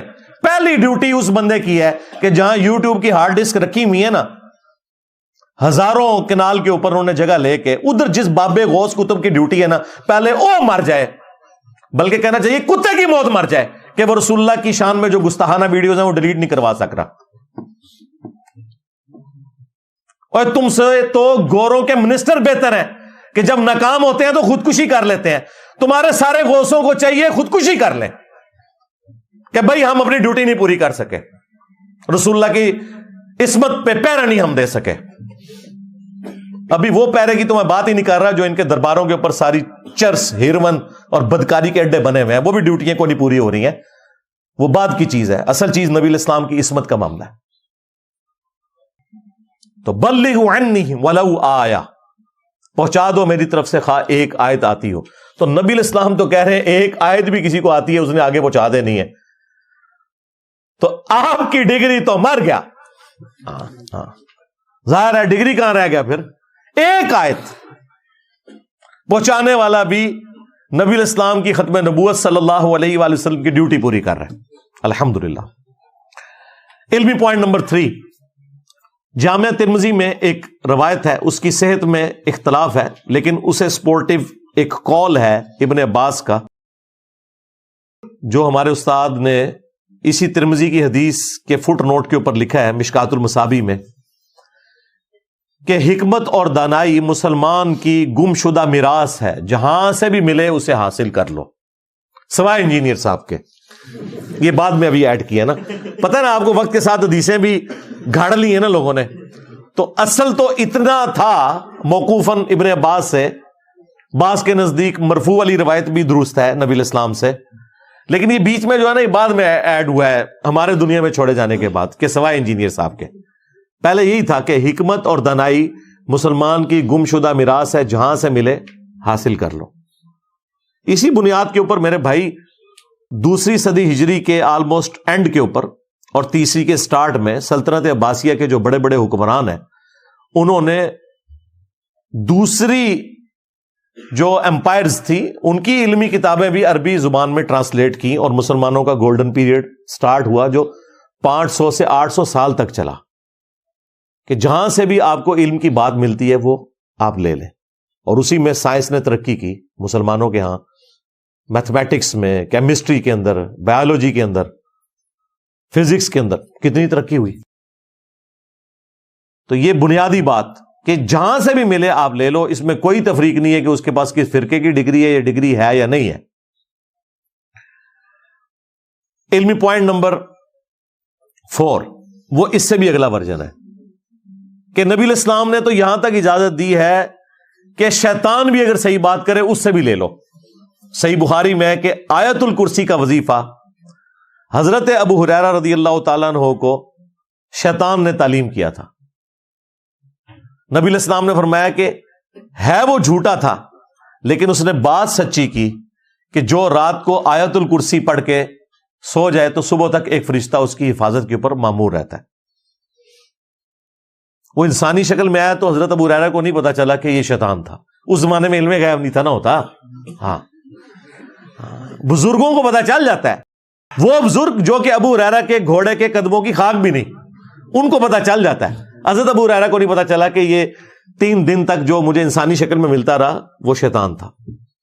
دیکھیں کدھر گیا دماغ میرا، تھوڑے دماغ بند، دیو بند، دماغ بند۔ یہ کہتے ہیں سر بلند دیو بند، ہم کہتے ہیں دماغ بند دیو بند۔ ہاں تھوڑا دماغ تو نہیں اس پاس سے گیا۔ تو حضرت ابو ہریرہ رضی اللہ تعالیٰ عنہ کو نبی الاسلام نے یہ تعلیم فرما دیا کہ شیطان بھی اگر صحیح بات کرے تو تم نے اس کی صحیح بات کی تصدیق کرنی ہے۔ اچھا اس کا بھی جواب دیتے ہیں، پتہ کیا کہتے ہیں؟ وہ کہتے ہیں جی شیطان کا آپ نے درس تو نہیں نہ رکھوانا، صرف صحیح بات کی تصدیق کرنی ہے۔ تو سرکار ہم کب کہہ رہے ہیں کہ مجھے دیوبندیوں یا بریلویوں اہل حدیث کی مسجد میں کوئی جمعے کا خطبہ دے دو؟ میں کہہ رہا ہوں جو میں ریفرنسز لوگوں میں بیان کر رہا ہوں ان کی تصدیق کر دو۔ یعنی بریلوی جو ہیں وہ پچھلے 100-150 سال سے 11ویں کتنے زور و شور سے منا رہے ہیں، پورا مہینہ منا رہے ہیں۔ بس 11ویں کے اوپر بتا دیں کہ شیخ عبد القادر جیلانی رحمۃ اللہ علیہ نے غنیت الطالبین میں نماز کا طریقہ کون سا لکھا ہے، حنفیوں والا یا بخاری مسلم والا، رفع الیدین والا، رکوع میں جاتے وقت اور رکوع سے اٹھتے وقت، بس یہ بتا دیں۔ اور یہ شیخ عبد القادر جیلانی تو انٹرنیشنل بزرگ ہیں صوفیوں کے، ان کو دیوبندی بھی مانتے ہیں، بریلوی بھی مانتے ہیں، اہل حدیث بھی مانتے ہیں۔ دوسرے انٹرنیشنل بزرگ ہیں امام محمد غزالی، ان کی کتاب سے کیمیائے سعادت سے بتا دیں کہ نماز کا طریقہ انہوں نے کیا لکھا ہوا ہے۔ وہ یہی لکھا ہوا ہے رفع الیدین والا طریقہ، جسے یہ کبھی مکھیاں مارنا کہتے ہیں، کبھی کہتے ہیں بغلوں میں بت رکھ کے آتے تھے، اور یہ دین کی خدمت کر رہے ہیں۔ یار یہ دین کے ساتھ غداری ہے، یہ دین کی خدمت ہے۔ علمی پوائنٹ نمبر 5، اور وہ ایک لاجیکل آنسر میری طرف سے اینٹی وینم اور پھکی کے طور پر، الزامی جواب کے طور پر، کہ اگر کوئی پرائمری اسکول کا بچہ آ کر کسی عالم دین سے یہ کہے کہ سر سورۃ البقرہ کی آیت نمبر 279 میں لکھا ہے کہ جو سود خور ہے اس کے خلاف اعلان جنگ ہے اللہ اور اس کے رسول کا عز وجل و صلی اللہ علیہ وآلہ وسلم، تو کیا اس بچے کا سائز دیکھ کے وہ عالم دین قرآن کی آیت ماننے سے انکار کر دے گا؟ اگر کرے گا تو کافر ہو جائے گا، ڈگری تو چھوڑ دو خود کافر ہو جائے گا۔ یا اسے چاہیے کہ بیٹا اگرچہ تیرے پاس ڈگری تو نہیں ہے لیکن میں ابھی قرآن کھول کے چیک کرتا ہوں کہ واقعی سورۃ البقرہ کی آیت نمبر 279 میں یہ لکھا ہوا ہے یا نہیں، اور جب وہ چیک کرے اور نکل آئے تو اسے چاہیے کہ بیٹا اگرچہ آپ کے پاس ڈگری نہیں لیکن آپ کی بات ٹھیک ہے، اور یہ آپ کی ذاتی بات نہیں، یہ قرآن میں لکھی ہوئی ہے، میں آپ کی بات کی تصدیق کرتا ہوں اور اسی کے مطابق فتویٰ بھی دوں گا۔ لیکن انجینئر صاحب قرآن پیش کریں, بخاری پیش کریں, مسلم پیش کریں, کہتے ہیں ڈگری لے کے آئے. علمی پوائنٹ نمبر 6 جو انہوں نے اس ویڈیو کے اندر بھی کہا اور اکثر کہتے ہیں کہ دیکھیں ڈاکٹر جو ہے وہ پراپر میڈیکل یونیورسٹی سے یا کالج سے بنتا ہے, انجینئر جو ہے وہ بھی انجینئر یونیورسٹی سے بنتا ہے, اس طرح علماء جو ہے مدارس سے بنتے ہیں. کس مدرسے سے بنتے ہیں جی یہ بتائیں؟ ہاں, اس مدرسے سے کہ جس مدرسے کے عالم دین کو عام بریلوی بھی کہتا ہے او آتے آئی گمراہ ہے, دیوبندی تے آئی گستاخ رسول. یہ اوقات ہے ٹوٹل تمہاری ڈگری کی کہ بریلویوں کا بچہ بھی دیوبندیوں کے بڑے سے بڑے عالم کو نہ صرف گمراہ سمجھتا ہے بلکہ گستاخ رسول کہتا ہے. ڈگری تو ویسے ہی فارغ ہو گئی, ڈگری تو مر گیا, ڈگری تو مر گیا. جب تو یہ کہو گے کہ یہ گستاخ رسول ہے تو ڈگری کہاں رہے گی؟ اور عام دیوبندی بریلویوں کے بڑے سے بڑے عالم کو کہہ دے کہ مشرک ہے, تو ڈگری کی اوقات تو یہ ہے ٹوٹل آپ کی ڈگری کی اوقات. اور پھر مجھے بتائیں کیا ڈاکٹر یا انجینئر بننا ہر مسلمان مرد و عورت کے اوپر فرض ہے؟ اور علم دین حاصل کرنا, لہذا ڈاکٹر اور انجینئر کی مثال آپ دے ہی نہیں سکتے کیونکہ وہاں تو ہر شخص نے ڈاکٹر انجینئر نہیں بننا. یہاں بھی ہر شخص نے ڈگری تو نہیں لینی, علم دین حاصل کرنا ہر مسلمان مرد و عورت کے اوپر فرض ہے. یہ سنن ابن ماجہ میں حدیث ہے, اس کی صحت کے اوپر بعض محدثین نے کلام کیا ہے لیکن اپنی سٹیٹمنٹ میں یہ بات بالکل درست ہے, فٹ ان بیٹھتی ہے قرآن میں. قل هل يستوي الذين يعلمون والذين لا يعلمون انما يتذكر اولو الالباب. اے نبی فرما دو کہ علم والے اور بغیر علم والے کیا برابر ہو سکتے ہیں؟ نصیحت تو نہیں حاصل کرتے مگر عقل والے. انما یخشى اللہ من عباده العلماء, اللہ کی خشیت تو صرف اہل علم کو ہے. پھر دعا سکھائی گئی قل رب زدنی علما, اے نبی آپ بھی دعا کیا کریں اے اللہ میرے علم میں اضافہ کر دے. تو علم تو بنیاد ہے. لہذا یہ کہنا کہ ڈگری کی ریکوائرمنٹ ہر مسلمان کے لیے نہیں ہے. ٹھیک ہے, جو اسپیشلائزڈ لوگ ہیں وہ بڑے مسائل کو دیکھیں گے, لیکن جو عام نصیحت ہے قرآن کی وہ تو ایک عام مسلمان کو سمجھ آ جائے گی, کوئی اتنا مشکل کام نہیں ہے. لہذا یہ اعتراض بالکل ان کا غلط ہے. پھر ڈاکٹرز کے پاس اگر آپ جائیں نا, کبھی ایسا نہیں ہوا کہ آپ اپنی آنکھ دکھائیں اور آپ کا ڈاکٹر یہ کہے کہ جی یہ دائیں آنکھ ٹھیک کرنے کے لیے آپ کی الٹی ٹانگ کاٹنی پڑ جائے گی جی, میں تحقیق سے اس رزلٹ پہ پہنچا ہوں. کبھی ہوگا ایسے؟ تو یہ تو یہی کرتے ہیں. آپ اسے کہتے ہیں کہ سرکار یہ ذرا بتائیے یہ قرآن و حدیث میں کہاں لکھا ہوا ہے نماز کا طریقہ؟ یہ کہتے ہیں مجھے پتا چل گیا تو کس اسٹیشن سے بول رہا ہے, اور طرف چل پڑتے ہیں. یہ وہی ہے کہ دکھانے آپ آنکھ گئے ہیں اور آپ سے کیا کہہ رہے ہیں کہ جی ٹانگ تیری کاٹنی ہے.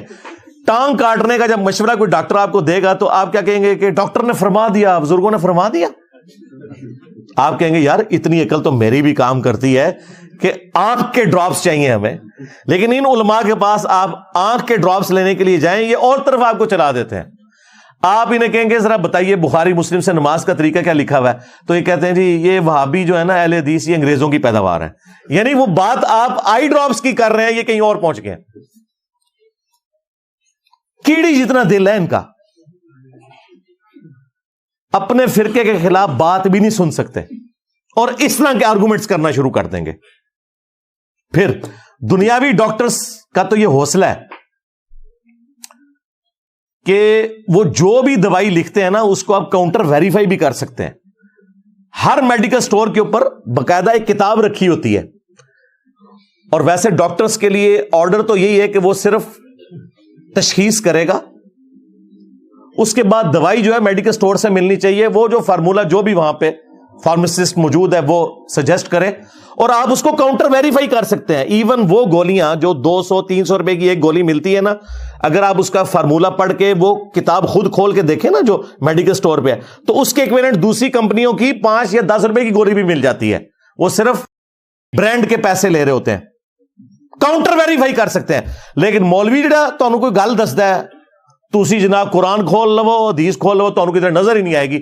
اور ڈاکٹروں کی تو دوائی کے نسخوں کی کتاب ہر جگہ موجود ہے, آپ کاؤنٹر ویریفائی کر سکتے ہیں کہ غلط دوائی تو نہیں لکھ دی. لیکن مولوی آپ کو غلط ٹیکا لگا دے, بس آپ کا تو پھر کام ہو گیا. تو لہذا یہ مثال دینا غلط ہے. پھر آپ فزکس کے پروفیسر کو بھرے مجمع میں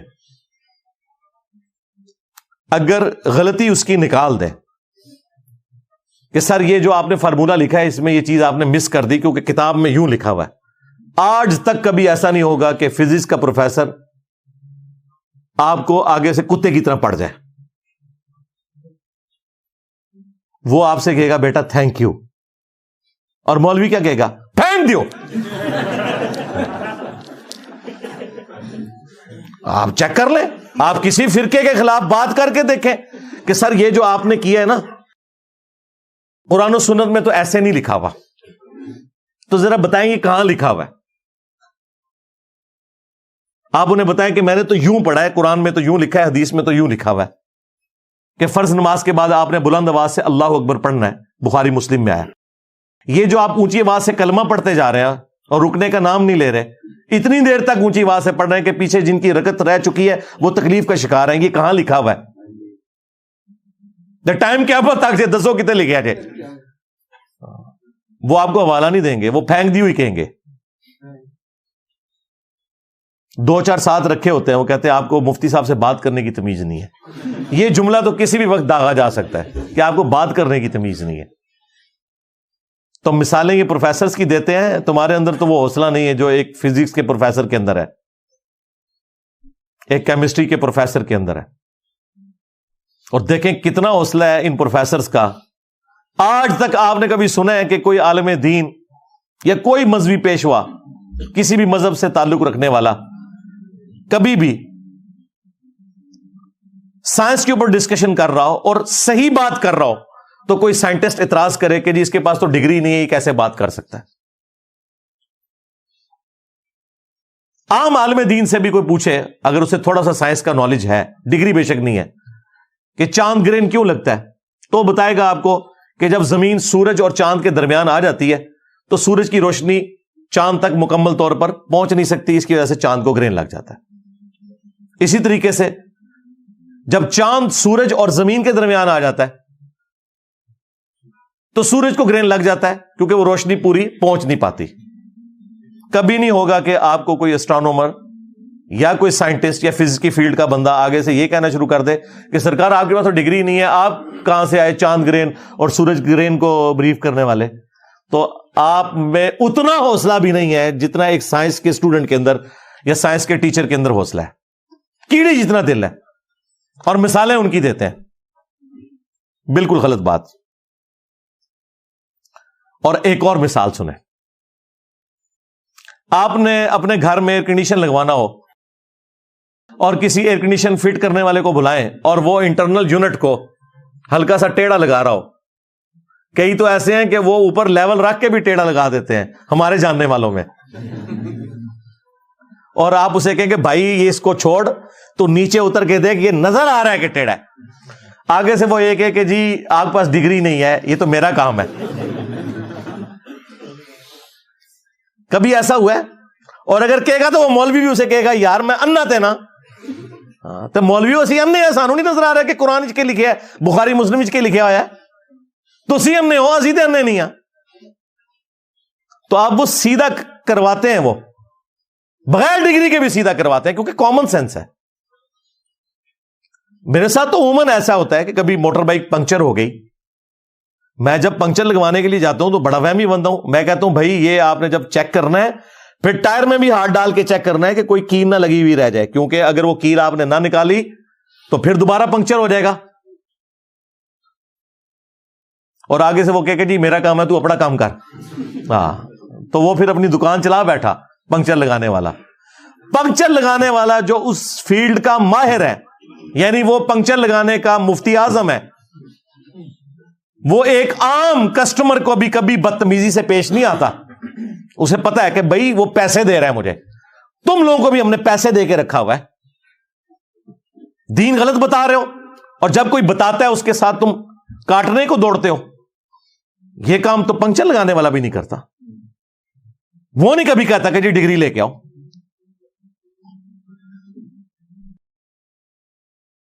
تو اس طرح کی کئی ایک مثالیں دی جا سکتی ہیں، لیکن میں اسی کے اوپر اکتفا کرتا ہوں. علمی پوائنٹ نمبر 7، خدا نہ خواستہ اگر کوئی شخص کسی فرقے کی ڈگری لے کر بھی آ جائے تو نیا تنازع یہ کھڑا کر دیں گے. یعنی اگر آپ بریلویوں کی ڈگری لے کے آ گئے ہیں تو دیوبندی کہیں گے کہ ڈگری تو ہے لیکن بریلوی تو ہے ہی گمراہ، ہم ان کی ڈگری کو مانتے ہی نہیں ہیں. اور بریلوی کہیں گے ہم دیوبندیوں کی ڈگری کو نہیں مانتے. اور آخری حال یہی ہو سکتا ہے نا کہ آپ اس فرقے کی ڈگری لے کے آ جائیں. یہی ہو سکتا ہے نا آخری حال. لہذا ان کو پھر یہ سٹیٹمنٹ دینی چاہیے، ڈگری کی سٹیٹمنٹ غلط دیتے ہیں میرے بارے میں. ان کو کہنا چاہیے ہر فرقے والا یہ بولا کرے جڑے بڑھو نا. دیوبندی مولوی جب میرے خلاف کلپ ریکارڈ کرواتے ہیں ان کو چاہیے کہ انجینئر صاحب دیوبند کی ڈگری لیں، بریلویوں کی ڈگری کو ہم نہیں مانیں گے، یہ بھی ساتھ بولیں تاکہ بریلویوں کا بھی کلپ آئے کہ انجینئر صاحب دیوبندیوں کی ڈگری نہیں لینی ہے، آپ نے ہماری ڈگری لینی ہے.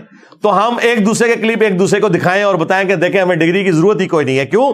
ہمیں بریلویوں نے بتایا کہ دیوبند کی ڈگری کی کوئی ضرورت نہیں، اور دیوبند نے بتایا کہ بریلویوں کی ڈگری کی کوئی ضرورت نہیں. اور سنیوں کی ڈگری تو 8 سال میں ہوتی ہے، شیعہ کی تو 17 سال میں ہوتی ہے کم یونیورسٹی سے، وہ تو زیادہ سال پڑھتے ہیں. تو شیعہ تو یہ کہہ سکتے ہیں کہ بھئی یہ 8 سال والی ڈگری نہیں سر، آپ یہ 17 سال والی ڈگری کریں. تو کیا یہ 8 سال والے وہ 17 سال کی ڈگری مان لیں گے؟ نہیں.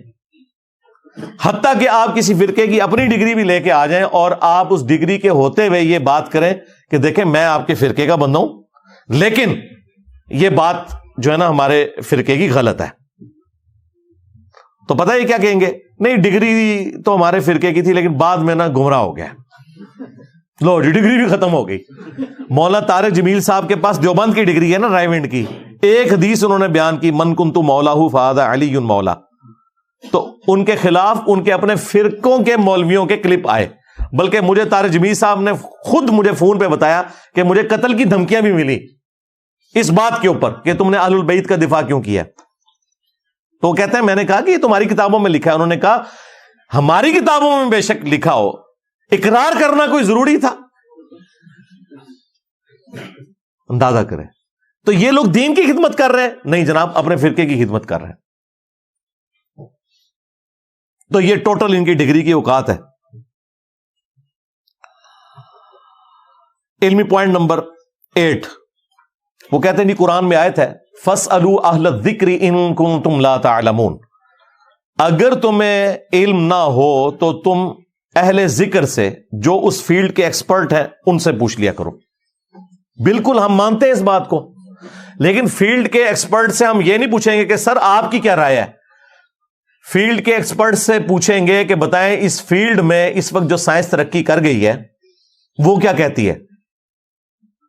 قرآن حکیم میں 6000 سے کچھ زائد آیات ہیں، ان میں سے 1000 کے قریب آیات فزیکل فینومینا آف نیچر کے اوپر ہیں، قدرت کے جو قوانین ہیں، سائنٹیفک فیکٹ سے ریلیٹڈ ہیں، جیولوجی سے، ایسٹرونومی سے، ایمبریولوجی سے، باٹنی سے.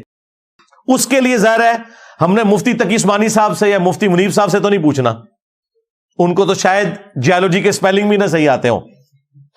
تو کیا جب جیولوجی کا مسئلہ قرآن کی آیات کا ہم کسی جیولوجسٹ سے نان مسلم سے جا کے پوچھیں گے تو اس کا مطلب یہ ہوگا کہ وہ نان مسلم جو ہے وہ مفتی تقی عثمانی یا مفتی منیب الرحمان سے بڑا عالم دین ہو گیا. آپ کی ڈیفینیشن میں تو یہی مطلب ہے، کیونکہ انہیں نہیں آتا اسے آتا ہے. لیکن یہ پتہ کیا کہیں گے؟ نہیں اس فیلڈ میں وہ ماہر ہیں، بھائی ان کے پاس تو ڈگری نہیں ہے. نہیں ڈگری نہیں ہے لیکن بات وہ ٹھیک کر رہے ہیں. ہاں تو وہی کرائٹیریا جو ہم آپ سے منوانا چاہتے تھے وہ آپ مان لیں گے. پرفیکٹ عالم تو کوئی بھی نہیں ہوگا، ایک دوسرے سے ہی سیکھ کے ہم حقیقت تک پہنچنے کی کوشش کریں گے. البتہ ایز فار ایز نصیحت از کنسرنڈ وہ ہر انسان کو سمجھ آئے گی، خواہ وہ ان پڑھ ہو، جاہل ہو، ڈگری والا ہو، بغیر ڈگری والا ہو. اور اسی کے بارے میں قرآن میں آیا وَلَقَدْ يَسَّرْنَا الْقُرْآنَ لِلذِّكْرِ فَهَلْ مِن مُدَّكِرٍ، ہم نے قرآن کو نصیحت حاصل کرنے کے لیے آسان کر دیا ہے کوئی نصیحت حاصل کرنے والا؟ ایک ہی صورت میں 4 دفعہ ایٹ لیسٹ کم از کم یہ آیت ریپیٹ ہوئی ہے اچھا یہ کہیں نہیں ہے کہ ہم نے قرآن کو سمجھنے کے لیے مشکل کر دیا ہے، تو ہے کوئی علماء کا دامن کرم تھامنے والا؟ یہ نہیں لکھا ہوا، یہ لکھا ہوا ہے. ہماری بات تو لکھی ہوئی ہے قرآن میں، ان کی بات کہیں نہیں لکھی ہوئی. باقی ٹھیک ہے، ڈیٹیلز کے لیے آپ نے ہر فیلڈ کے ایکسپرٹ کے پاس ہی جانا ہے. ہم بھی یہی کہتے ہیں، ہم تو کہتے ہیں پوچھو علماء کو، کتنے لکھے آ جائے، علماء سے ہی پوچھنا ہے. بتائیں کہاں لکھا ہوا ہے، یہ جو آپ بات کر رہے ہیں کہاں پہ لکھی ہوئی ہے، ریفرنس دیں ہمیں، قرآن و سنت سے پیش کریں. اسی طریقے سے سائنس کی فیلڈ میں بھی جب آپ جاتے ہیں وہ بتاتے ہیں جی لیٹسٹ تحقیق اس وقت یہ ہے. اگر آپ نے کوئی علاج کروانا ہے تو وہ بتائیں گے کہ جی اس کا علاج اس طریقے سے بھی ہو سکتا ہے، یہ آپریشن جو ہے وہ لیزر کے ذریعے بھی ہو سکتا ہے، یہ آپریشن جو ہے وہ سرجری کے ذریعے ہوگا. پوری ڈیٹیلز آپ کو بتاتے ہیں نا، بریف کرتے ہیں. تو دین کے معاملے میں آ کے ڈگریوں کے چکر میں پڑ جاتے ہیں. لہٰذا اس حوالے سے بھی یہ میں نے کلیریفیکیشن دے دی. اور یہاں پر یہ بات میں کلیئر کر دوں کہ آپ نے تمام علماء کو پوچھنا ہے. اگر کوئی قادیانی پوری زندگی صرف قادیانی علماء سے پوچھے گا، کبھی بھی ختم نبوت نہیں سمجھ سکتا. اور توحید کو بگاڑ کر جس طریقے سے ہمارے بریلوی مکتب اور شیعہ مکتب کے علماء نے پیش کیا، اگر آپ ان کی توحید سمجھتے رہیں گے تو آپ کو کبھی توحید سمجھ نہیں آئے گی. باقیوں سے بھی پوچھنا ہے، اور پھر صرف پوچھنے پہ اکتفا نہیں، ریفرنس چیک کرنا ہے. اگر کسی کے ماں باپ قادیانی ہے تو وہ قادیانی مر جائے گا، ادھر سارے کہیں گے نہیں اس کو تحقیق کرنی چاہیے. تو سرکار جو جدھر لگا ہوا ہے اس کو وہاں پہ تحقیق کرنی چاہیے کہ حق بات کیا ہے. تمام علماء سے پوچھیں، ان کے ریفرنسز لیں اور وہ چیک کریں، پھر کتابوں کو فائنل اتھارٹی مانیں. کیونکہ عزتیں ان بزرگوں نے کتابوں کے نام پہ اویل کی ہیں، یہ یاد رکھیے گا. اگر کوئی بزرگ اپنی کتاب کا غدار ہو گیا تو اس کی عزت ختم. ہاں یہ ذہن میں رکھیے گا. ریفرنس بھی ہمیں کتابوں سے آپ نے دینا ہے، بابوں سے نہیں دینا.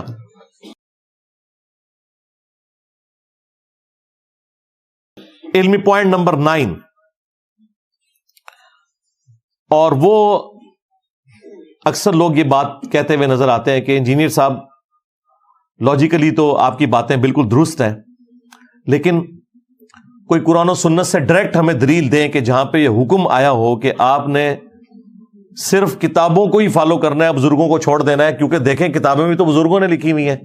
ہمارے استاد جاوید احمد غامدی صاحب بھی اپنے بھول پن میں میرے بارے میں نام لیے بغیر، ان سے سوال کیا گیا تو انہوں نے کہا جی یہ جو لوگ بابوں کے خلاف ہیں تو ان کو شرم کرنی چاہیے، کتابیں بھی تو بابوں نے لکھی ہیں. بھائی ہم ان بابوں کے خلاف تو نہیں جنہوں نے کتابیں لکھی ہیں، ہم تو ان بابوں کے خلاف ہیں جو کتابوں کے غدار ہیں.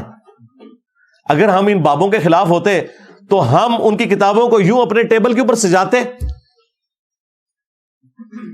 ان کی وفات کے 1200 سال کے بعد ان کی بگوٹن اولاد نے تو یہ ٹیبل کے اوپر نہیں کتابیں سجائی ہوئی ہیں، روحانی اولاد نے سجائی ہوئی ہیں. میری کوئی امام بخاری سے رشتہ داری نہیں ہے، امام مسلم سے رشتہ داری نہیں ہے، دین کا رشتہ ہے بس. تو ان کی کتابوں کو اتنے احترام سے رکھا ہے، وہ خود آ جائیں تو ہم کتنا ان کا احترام کریں گے. لیکن وہ بابے جو کتابوں کے غدار ہیں ان کی عزت ہم کیسے کریں؟ یہ ہو ہی نہیں سکتا، کیونکہ ان لوگوں نے عزتیں اللہ اور اس کے رسول کے نام کے اوپر اویل کی ہیں، چندے کھائے ہیں، جدادیں بنائی ہیں. اگر یہ غداری کریں گے تو ان کی عزت بھی ساتھ ہی ختم ہو جائے گی. بالکل اس سے بڑی سزا یہ ملے گی کہ میری جیسی بلا ان کے اوپر مسلط ہو جائے گی.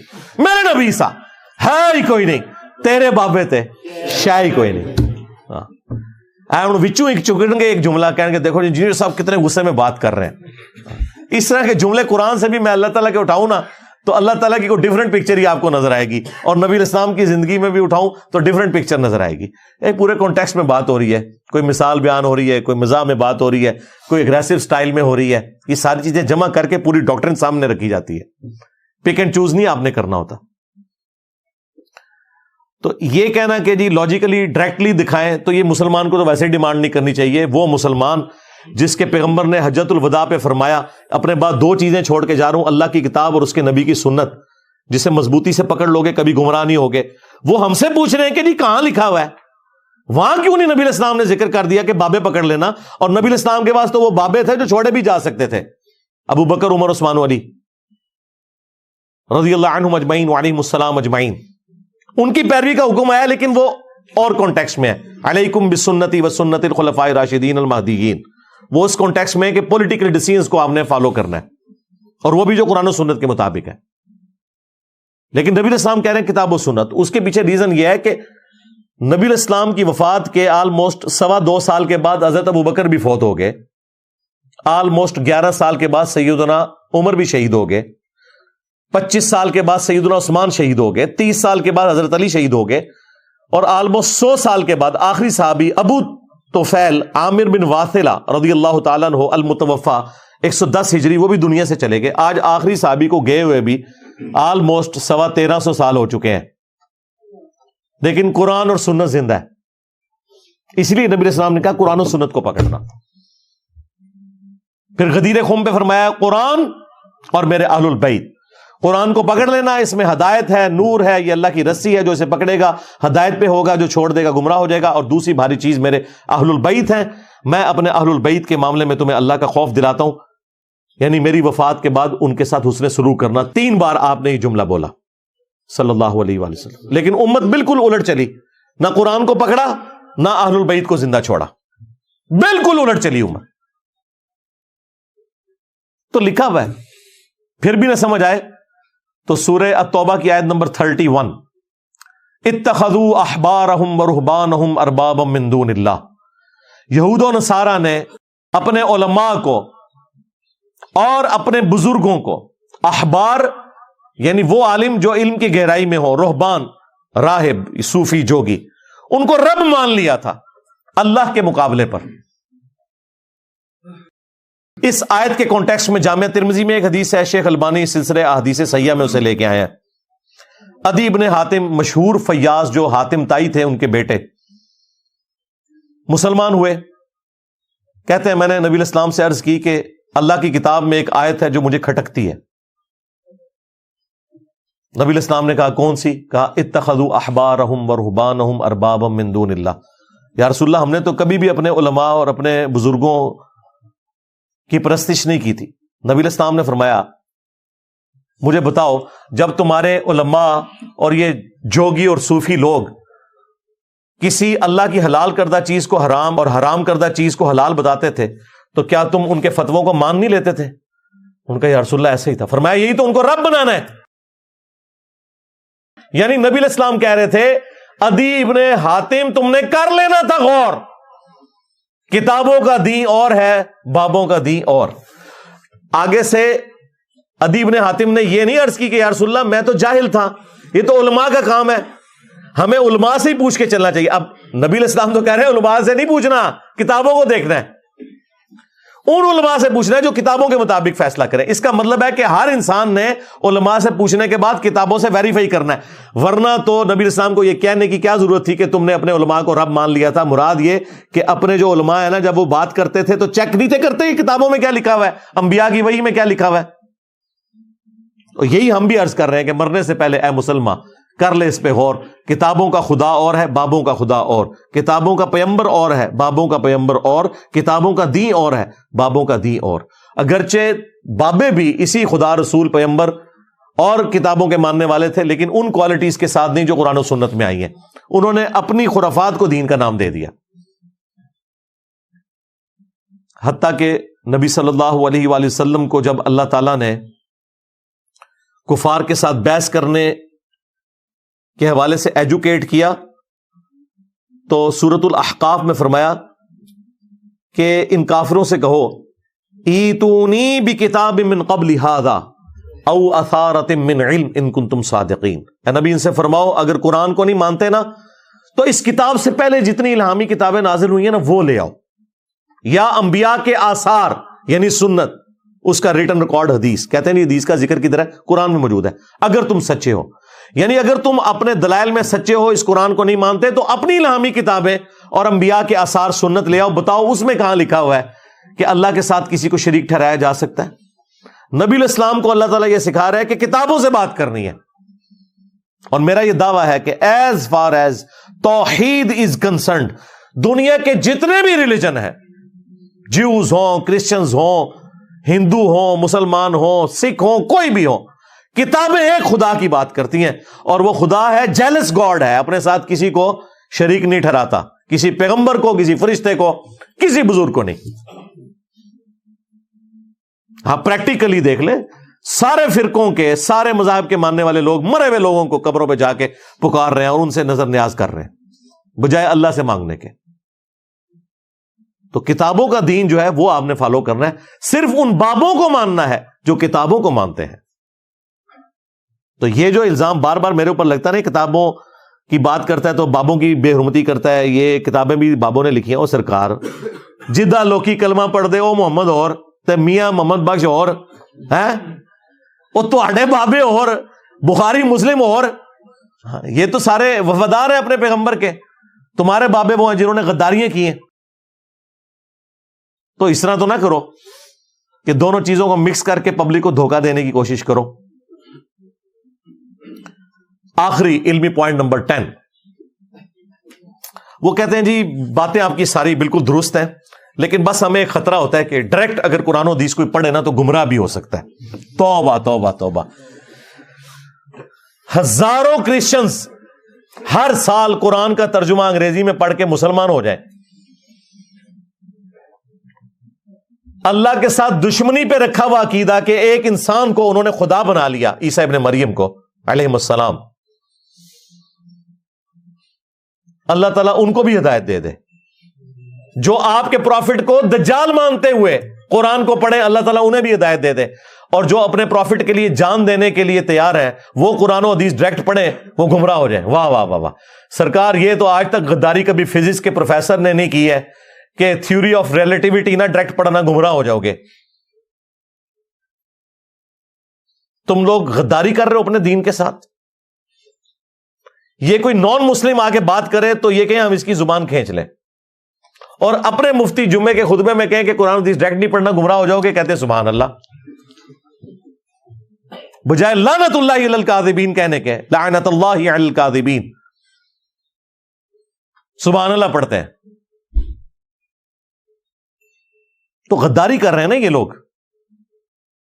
اور دوسری بات، ہم میں سے کون ڈائریکٹ قرآن پڑھتا ہے؟ جب میں آپ سے کہتا ہوں کہ بریلوی ہو تو اپنے امام احمد رضا بریلوی کا ترجمہ پڑھ لو، دیوبندی ہو تو اپنے امام اشرف علی تھانوی صاحب کا ترجمہ پڑھ لو، اہل حدیث ہو تو اپنے امام جونا گڑھی صاحب کا ترجمہ پڑھ لو، شیعہ ہو تو اپنے امام سید فرمان علی شاہ کا ترجمہ پڑھ لو، اور عام جو سیدھے سادے مسلمان ہیں مولانا مودودی کا ترجمہ پڑھ لو۔ تو بھائی ہم آپ کو کب کہہ رہے ہیں کہ آپ ڈائریکٹ قرآن پڑھیں؟ ہم کہہ رہے ہیں کہ آپ ڈائریکٹ اپنے بزرگوں سے قرآن پڑھیں۔ مجھے بتائیں دنیا کا کوئی عالم یہ دعویٰ کر سکتا ہے کہ میں احمد رضا بریلوی سے بہتر ترجمہ کر لوں گا اور وہ ہو بریلوی عالم؟ اس کی تو ڈگری کینسل ہو جائے گی۔ تو اسے کہ ہم نے آپ سے نہیں پڑھنا، مفتی منیر سے بھی نہیں پڑھنا، ہم ڈائریکٹ اعلیٰ حضرت سے پڑھیں گے، احمد رضا بریلوی صاحب سے، کیونکہ انہوں نے ترجمہ کمائی کے لیے کیا تھا۔ نہیں کمائی کے لیے نہیں کیا۔ کس لیے کیا تھا؟ تاکہ عوام کو پتہ چل جائے تو ہم عوام ہیں۔ جب وہ قرآن ہماری زبان میں ٹرانسلیٹ ہو گیا تو اب وہ عربی کا بیریئر بھی ختم ہو گیا۔ جس طرح صحابہ کرام ان پڑھ تھے، میجورٹی، چونکہ ان کی زبان میں تھا قرآن، انہیں سمجھ آ گیا، اور چند سالوں کے اندر اس قرآن نے ایسی بجلی بھری کہ انہوں نے رومنز اور پرشینز کو اکھاڑ کے رکھ دیا۔ ہزاروں سال کی امپائرز استحصال کر رہی تھی اپنی عوام کا، انہیں اکھاڑ کے رکھ دیا۔ تو جب ہماری زبان میں قرآن ٹرانسلیٹ ہو گیا تو ہم اسی عالم سے پڑھ رہے ہیں جس نے ترجمہ کیا ہے، ڈائریکٹ کوئی بھی نہیں پڑھ رہا۔ یہ الزام لگانا بند کرو، جھوٹ بولتے ہو تم۔ دیکھا کیسا جھوٹ پکڑا ان کا، کیسے ڈائریکٹ پڑھتے ہیں۔ ڈائریکٹ کب پڑھ رہے ہیں؟ بخاری مسلم کا ترجمہ انجینئر صاحب نے کیا ہے، ہر فرقے نے اپنا اپنا کیا ہوا، پڑھ لو جو مرضی پڑھ لو، نماز کا طریقہ وہی نکلنا ہے جو بخاری مسلم میں لکھا ہوا ہے، جتنی مرضی دو نمبری کرنی ہے کر لو۔ ایاک نعبد و ایاک نستعین کا ترجمہ وہی نکلنا ہے، اس سے یا علی مدد یا شیخ عبد القادر جیلانی مدد کوئی نہیں ثابت ہونا، جو مرضی کر لو۔ تو جب علماء نے اس لیے تراجم کیے تھے کہ عوام الناس کو پتہ چلے قرآن و سنت میں کیا لکھا ہوا ہے، تو پھر اس قسم کا گلہ شکوہ کرنا کہ انجینئر صاحب علماء سے متنفر کروا رہے ہیں، نہیں، میں تو کہہ رہا ہوں پوچھو علماء کو کہاں لکھا ہوا ہے، لیکن بتانا قرآن و سنت سے ہے۔ ہاں، اپنے بزرگوں کی تعلیمات نہیں بتانی۔ اب یہاں پہ آ کے پھر یہ لوگ پھنس جاتے ہیں۔ باقی اس حوالے سے ان کے پاس ایک لیم ایکسکیوز ہوتا ہے، وہ کہتے ہیں کہ قرآن میں لکھا ہوا ہے کہ قرآن ڈائریکٹ پڑھنے سے انسان گمراہ ہو سکتا ہے۔ استغفر اللہ۔ جس کا یہ عقیدہ ہے کہ قرآن کتاب گمراہی ہے وہ شخص پکا کافر ہے، اسلام سے خارج ہے۔ آپ غیر مسلم کو قرآن پڑھنے کے لیے دیں گے کہ جی آپ اسے پڑھ کے ہدایت بھی پا سکتے ہیں, آپ گمراہ بھی ہو سکتے ہیں, وہ کہے گا جی اپنے کول ہی رکھو. آج غیر مسلم کو ہم کیا کہہ رہے ہیں کہ قرآن پڑھو, اور دیکھو توحید جو اس کے اندر بیان ہوئی ہے قرآن میں کہاں لکھا ہے؟ قرآن میں تو لکھا ہے ہدی للناس وبینات من الہدی والفرقان, یہ پوری انسانیت کے لیے ہدایت ہے کتاب, اور اس میں روشن دلائل ہیں, اور یہ حق اور باطل میں تمیز کرنے والی کتاب ہے. قرآن کے لیے قرآن میں الفرقان کا لفظ آیا, اور صحیح بخاری میں نبی صلی اللہ علیہ وآلہ وسلم کے لیے آیا محمد فرق بین الناس, محمد لوگوں میں حق اور باطل میں فرق ہے. نبی الاسلام بھی الفرقان ہے, قرآن بھی الفرقان ہے, کیونکہ رسول اللہ کی ذات قرآن مجسم ہے, یعنی جسم کی شکل میں اگر قرآن آ جاتا وہ نبی الاسلام کی مبارک ذات ہے, وہ بھی فرقان ہے. تو جب قرآن میں لکھا ہے یہ پوری انسانیت کے لیے ہدایت ہے, پھر یہ کہنا کہ قرآن پڑھ کے کوئی گمراہ ہو سکتا ہے, وہ آؤٹ آف کانٹیکسٹ انہوں نے آیت کوٹ کی. وہ بیسیکلی کافروں نے اعتراض کیا تھا کہ قرآن اللہ کی کتاب ہے, اس میں مکڑی کی مثال کیوں آئی, اس میں مکھی کی مثال کیوں آئی؟ بات سمجھانے کے لیے آئی نا. تو اللہ تعالیٰ نے اسے ریبٹل کیا کہ بے شک اللہ تعالیٰ اس چیز سے حیا محسوس نہیں کرتا کہ مچھر کی مثال بیان کرے یا اس سے بھی کسی حقیر چیز کی, کیونکہ اللہ تعالیٰ کا مقصد کسی کے اوپر علمی روب ڈالنا نہیں ہے بلکہ بات سمجھانا ہے. پھر اللہ تعالیٰ نے فرمایا کہ جو ایمان والے ہیں, یا صحیح ترجمہ کر لیں جو بات ماننے والے ہیں, جو ایمان والے ہیں یعنی بات ماننے والے ہیں, وہ جانتے ہیں کہ یہ ان کے رب کی طرف سے حق نازل ہوا ہے, پرپسفل کتاب ہے. لیکن جو لوگ گمراہی پہ تلے ہوئے ہیں وہ کہتے ہیں اللہ کو یہ مثال بیان کر کے کیا ملا, مکھی کی, مکڑی کی. تو اس پہ اللہ تعالیٰ نے پھر ریبٹل کرتے ہوئے کہا کہ یہ اس لیے اللہ تعالیٰ نے مثال بیان کی کہ جو اہل ایمان ہے وہ تو لے آئیں ایمان, اور جو گمراہی پر تلے ہوئے ہیں بات نہیں ماننے والے, تو اللہ تعالیٰ پھر اس کے ذریعے سے انہیں گمراہ کر دیتا ہے تاکہ وہ بات کا انکار کر کے گمراہ ہو جائے. بات مان کے کبھی کوئی گمراہ نہیں ہوتا, ہاں بات کا انکار کر کے. یضل بہ کثیرا ویہدی بہ کثیرا وما یضل بہ الا الفاسقین. وہ ساتھ یہ بھی آ گیا کہ اس سے گمراہ نہیں ہوتے مگر فاسق لوگ جو گمراہی کے اوپر تلے ہوئے ہیں. قرآن میں کہیں نہیں لکھا ہوا قرآن گمراہی پھیلاتا ہے, نعوذ باللہ. یہ اس بارش کی مانند ہے جو اگر زرخیز زمین کے اوپر پڑے گی تو اس سے کھیتی نکلے گی, پھول نکلیں گے, اور اگر یہ بارش کسی تافون کے ڈھیر کے اوپر پڑے گی اس سے بدبو نکلے گی. اب یہ قصور اس گندگی کے ڈھیر کا ہے, جو گندگی کے ڈھیر انہوں نے خود اپنے اندر جمع کیے ہیں. ویسے تو تھوڑی دیر بارش پڑتی رہے تو گندگی بھی صاف ہو جاتی ہے, لیکن جو گندگی صاف ہونے کے لیے تیار ہی نہ ہو, اس نے اپنے اوپر چھتری لی ہوئی ہے کہ بارش پڑ ہی نہ جائے, کہیں پہ گندگی دھل نہ جائے, اس کا تو کوئی علاج نہیں ہے. تو قرآن کی آیت کو انہوں نے کتنا آؤٹ آف کانٹیکسٹ. مجھے یاد ہے میں اس وقت چوتھی کلاس کا اسٹوڈنٹ تھا, تو ہم سپارہ پڑھنے کے لیے جب مسجد میں جایا کرتے تھے تو ہمارے قاری صاحب نے ایک ہی آیت پورے قرآن کی یاد کی ہوئی تھی, روزانہ اسی کے اوپر درس ہوتا تھا. یضل بہ کثیرا ویہدی بہ کثیرا. قرآن پڑھ کے لوگ ہدایت بھی پا جاتے ہیں, گمراہ بھی ہو جاتے ہیں, اور اللہ کے فضل سے, بلکہ کہنا چاہیے اللہ کے غضب سے, انہوں نے بچپن میں ہی ایسی آپ کہہ لیں کہ برین واشنگ کی کہ پھر قرآن کھولا نہیں ہے اس ڈر سے کہ کہیں گمراہی نہ ہو جائے, اور جب کھولا ہے تو دیکھیں پوری دنیا کو وقت ڈال دیا ہے. میرے نبی سا ہے ہی کوئی نہیں, تیرے بابے تے شاہی کوئی نہیں. اوے پہ گیا جو تھوڑے بزرگوں نے, پہ گیا جو ہے, پہ گیا جو ہے. واقعی بالکل صحیح گل ہے, پہ گیا جو پہ گیا جے تواڈے پیواں پیراں نوں سر نکلو باہر. اسی پھر بھی نوکری ادا کردے پئے, اسی پھر بھی نوکری ادا کردے پئے. اوے مرزے دے خلاف تواڈے پیو نے کرنیاں نے, نکلو باہر. سٹیج پر بیٹھنے والے ہاتھ کھڑا کر کے بتائیں, مجھے بتائیں یہ کام ٹھیک ہے کہ نہیں. تماشا کرتے ہو, پھر کہتے ہیں مسلک کا کام نہیں ہوتا. مسلک والوں کو تم خود رگڑتے ہو, اور جڑا تواڈے پیواں نوں پے گیا ہوں تسی چوپ بیٹھے ہو, اور نکلو باہر. تواڈے بزرگ پے رہے نے دین نوں, تے اللہ تعالیٰ نے پھر انہاں دے اوتے کسی نوں مسلط تے کرنا سی نا. تو یہ دیکھیں کتنی بڑی غداری کہ جی گمراہ کر دیتا ہے قرآن. یہ آؤٹ آف کانٹیکسٹ انہوں نے کوٹ کیا. اچھا پھر اس کو بھی مان لیں گے, پھر کہیں گے دیکھیں جی گدھے کے اوپر آپ کتابیں لاد دینا, تو اس سے کوئی عالم تو نہیں بن جاتا. قرآن میں لکھا ہوا ہے کہ جی علماء یہود کی مثال گدھوں کی سی ہے، جس طرح گدھوں پر کتابیں لدی ہوتی ہیں. اوے گدھو، یہ تمہاری مثال ہے. ہاں،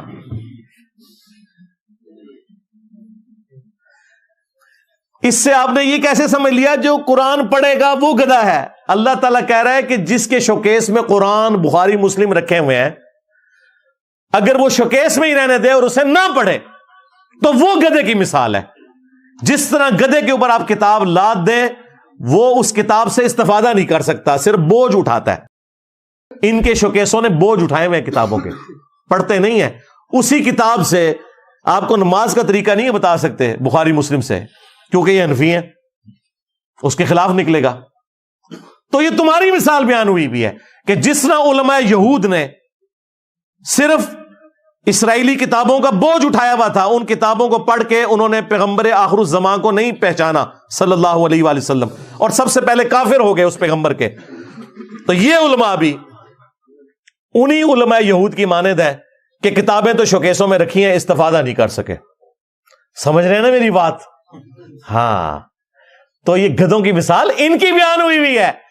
جو کتاب پڑھ لے وہ گدھا نہیں ہے، جو کتاب اٹھائی رکھے، اس سے استفادہ نہ کرے، شوکیس میں رکھے، اس کو بھی چھوٹا سا تالا لگا کے کہ میری غیر موجودگی میں بھی نہ کوئی کھول لے، وہ ہے گدھوں کی مثال.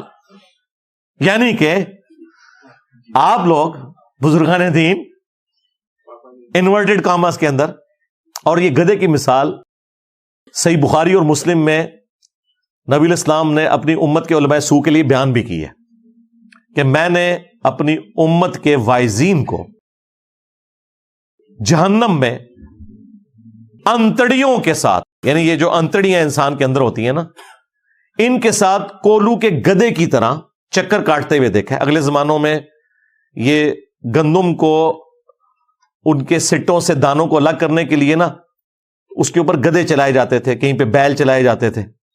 تو نبی علیہ السلام نے کہا میں نے اپنی امت کے وائزین جہنم میں دیکھے ہیں اپنی انتڑیوں کے گرد یوں چکر کاٹ رہے ہیں، اور اہل جہنم ان کے گرد جمع ہوں گے اور کہیں گے کہ حضرت صاحب تسی بھی؟ ہاں، یہی لکھا ہوا ہے کہ تو ہمیں بتایا کرتا تھا کہ یہ کام کرنے سے بندہ جہنم میں پہنچ جائے گا، تو تو بھی وہاں گیا، یعنی ہم نے تو عمل نہیں کیا، چلو تو ہمیں بتاتا تھا. تو وہ آگے سے پھر وہ وائزین کہیں گے کہ افسوس، جو ہم تمہیں کہا کرتے تھے خود بھی ان پہ عمل نہیں کرتے تھے. تو یہ علماء سو کی مثال بیان ہو رہی ہے گدھے کی، قرآن میں بھی اور بخاری اور مسلم کے اندر بھی. لہذا ان کا یہ بار بار اس چیز کو اٹھانا، یہ پھر ان کے حق میں ہی برا ہوگا. سورۃ الاعراف میں تو اللہ تعالیٰ نے بلعام بن باورا، جو ایک یہودی عالم تھا، کتے کی مثال اسے بیان کیا ہے کہ اللہ تعالیٰ فرماتا ہے کہ یہ کتے کی مثال ہے.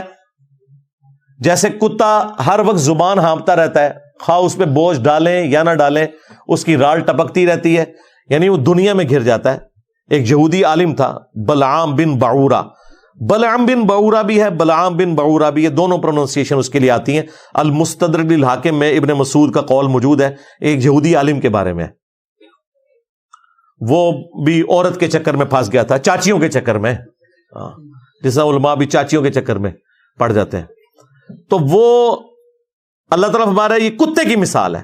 لہٰذا ہمارے استاد ڈاکٹر اسرار صاحب بھی جب علماء سو کے لیے کتے کی مثال بیان کرتے تھے، لوگ چڑھتے تھے یہ علماء کو کتا کہہ رہے ہیں. جناب قرآن میں لکھا ہوا ہے علماء سو کے لیے کتے کی مثال، یہ کوئی نٹوریس مثال نہیں ہے، یہ ذہن میں رکھیے گا. اور ابو داؤد میں حدیث ہے کہ میری امت میں ایسے گروہ پیدا ہوں گے جن میں بدعتیں اس طرح راسخ ہو جائیں گی جیسا کہ باولا کتا کسی کو کاٹ جائے اور اس کے ایک ایک ریشے میں اس کا حلق پہنچ جائے. میری امت میں ایسے گروہ پیدا ہوں گے، ان کے اندر گمراہی ایسے پھیل جائے گی